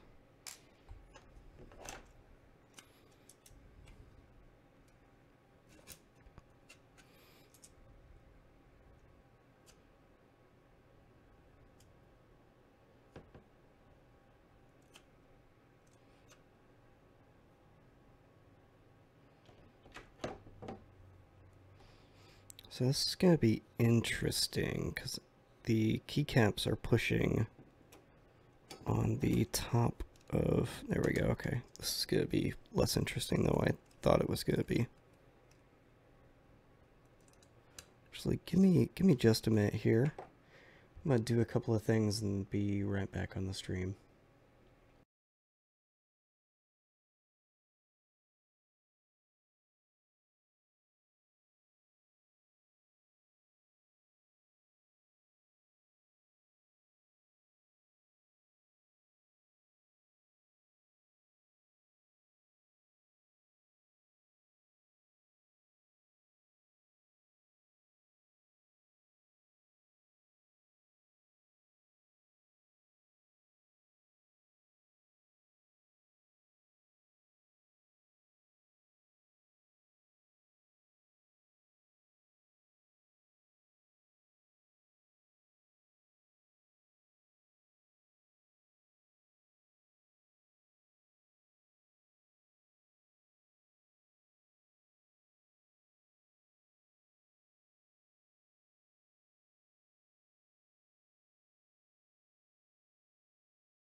All right, I'm back. I am putting the case on.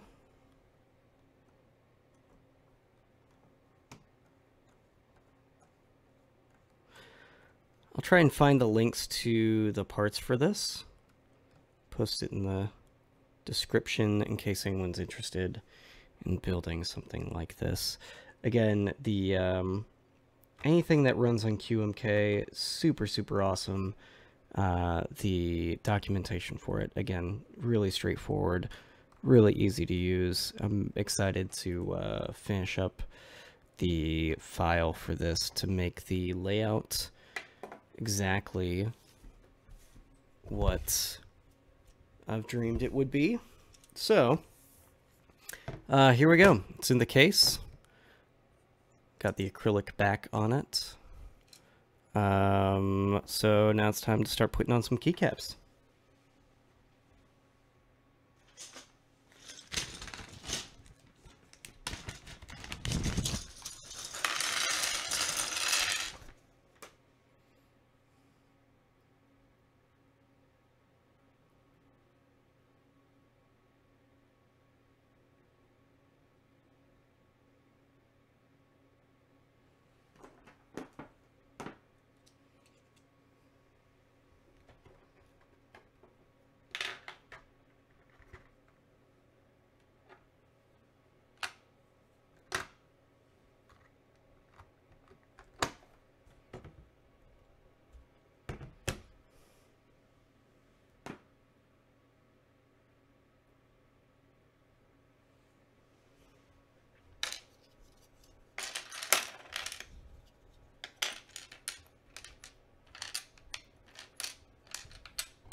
Got the old Nuka-Cola up in the corner for the escape.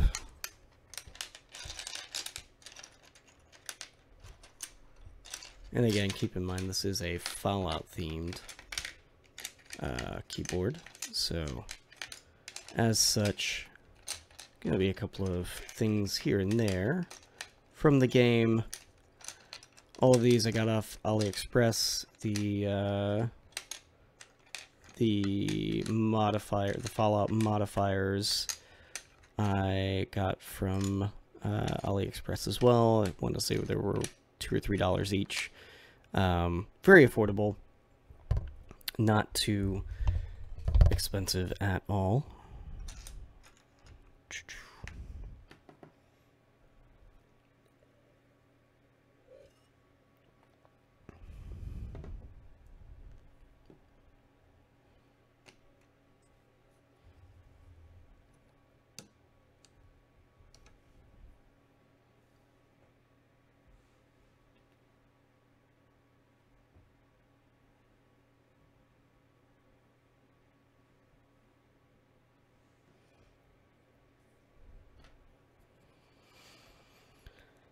Again, it's a split backspace layout, so this falling bomb is one of the, well, is the backspace. The other one is the tilde. I apologize, I'm putting these in as I find them without much rhyme or reason aside from when my eye finds it.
For some reason, I'm not able to find the 8, which is frustrating.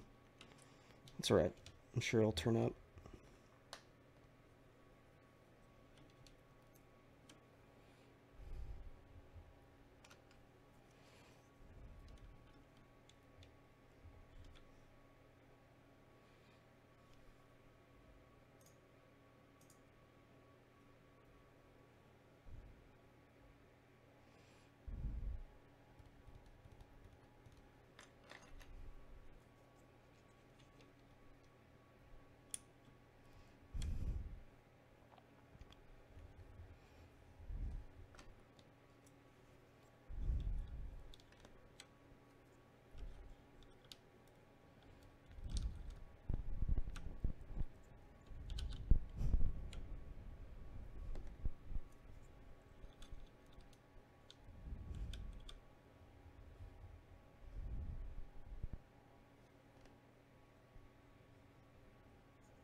These feel nice.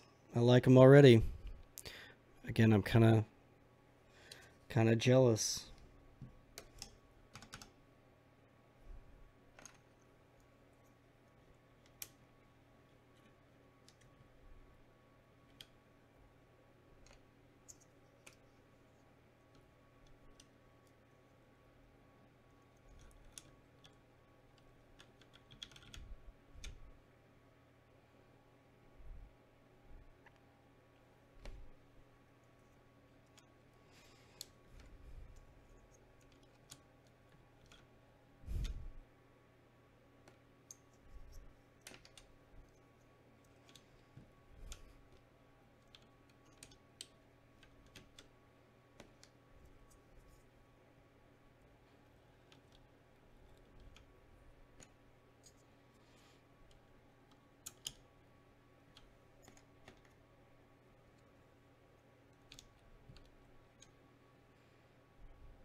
Oh, shit.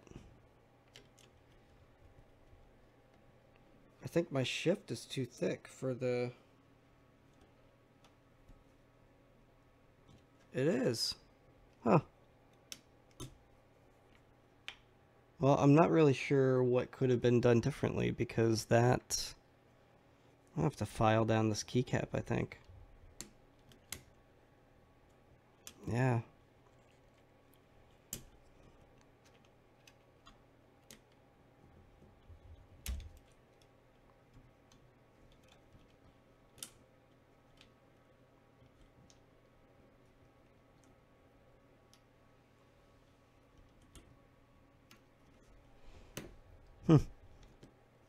All right, well, that's exciting. So, the shift here, the keycap is thicker than what this allows. There's not an additional space for the keycap to go right at all.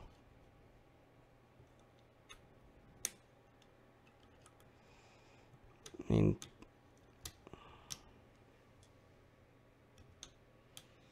this is right where it want to go, which butts up right against the Z.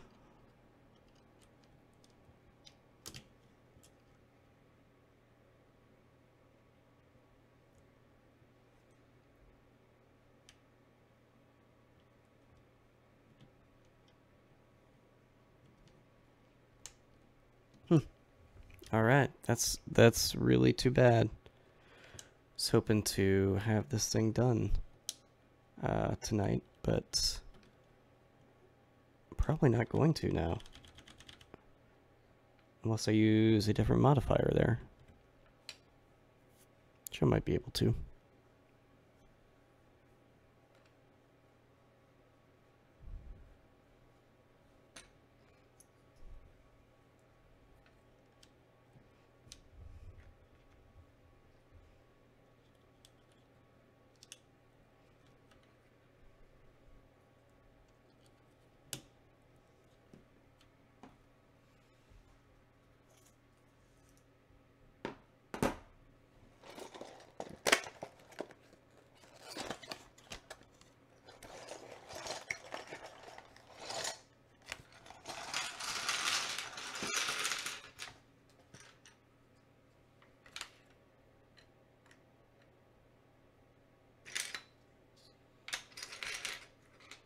You know what? It might just be the wrong size of shift. It's totally possible. It might be a 2U instead of a 2.25. Let's find out.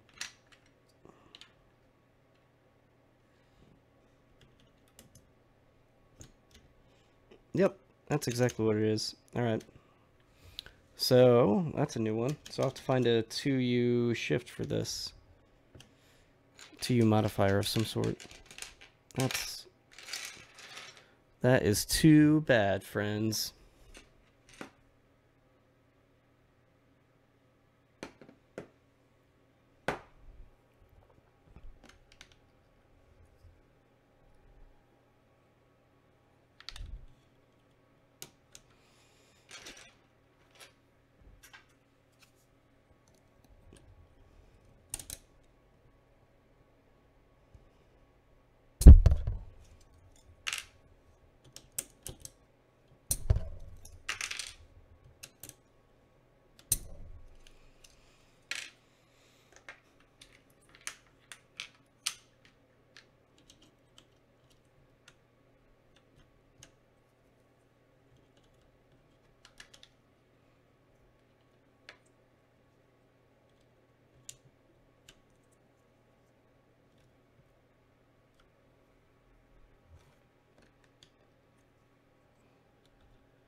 All right, so here's where the layout gets a little wild.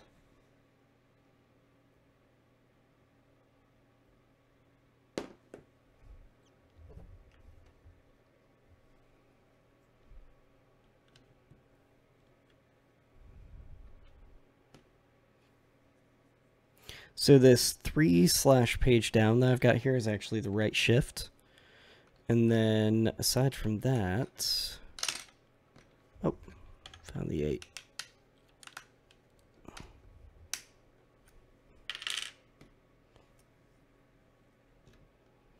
I was saying about this, it's all the same row at least. Actually, no, it's not. I take it back.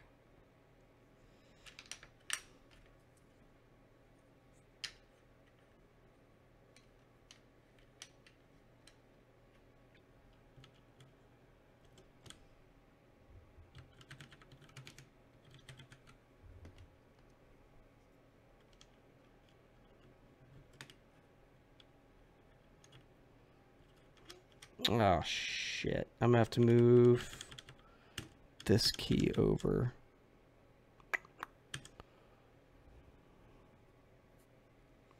All right. Which is annoying because I have to desolder the LED then as well. Well, I'll get the rest of these on. Make sure there's no other problems and then move on from there.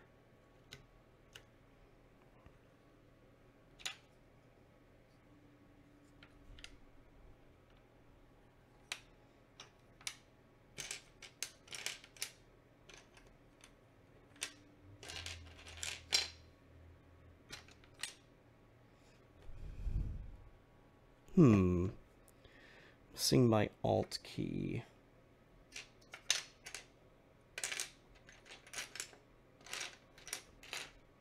Oh well, use this one.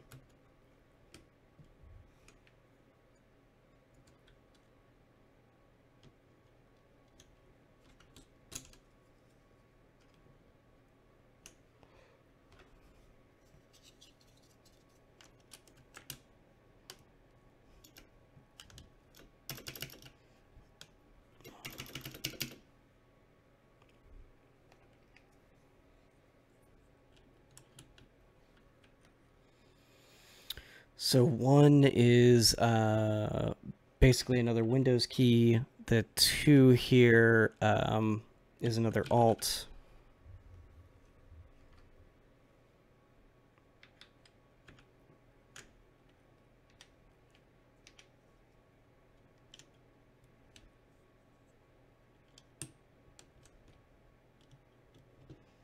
Then we have those.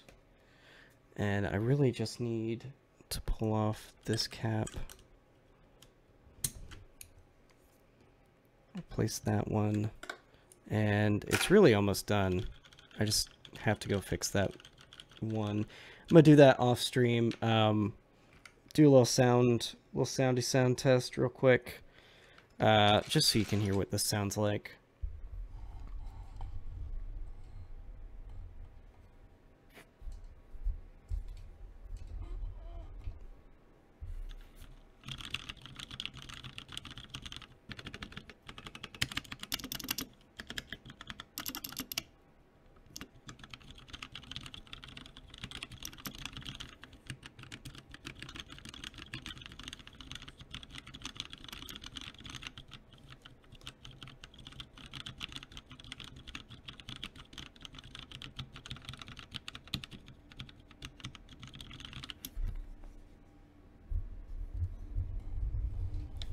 All right, so as you can tell, it's actually fairly quiet. There's no dampening on that or anything. I mean, it really is just a quiet, nice quiet switch with some PBT keycaps on it.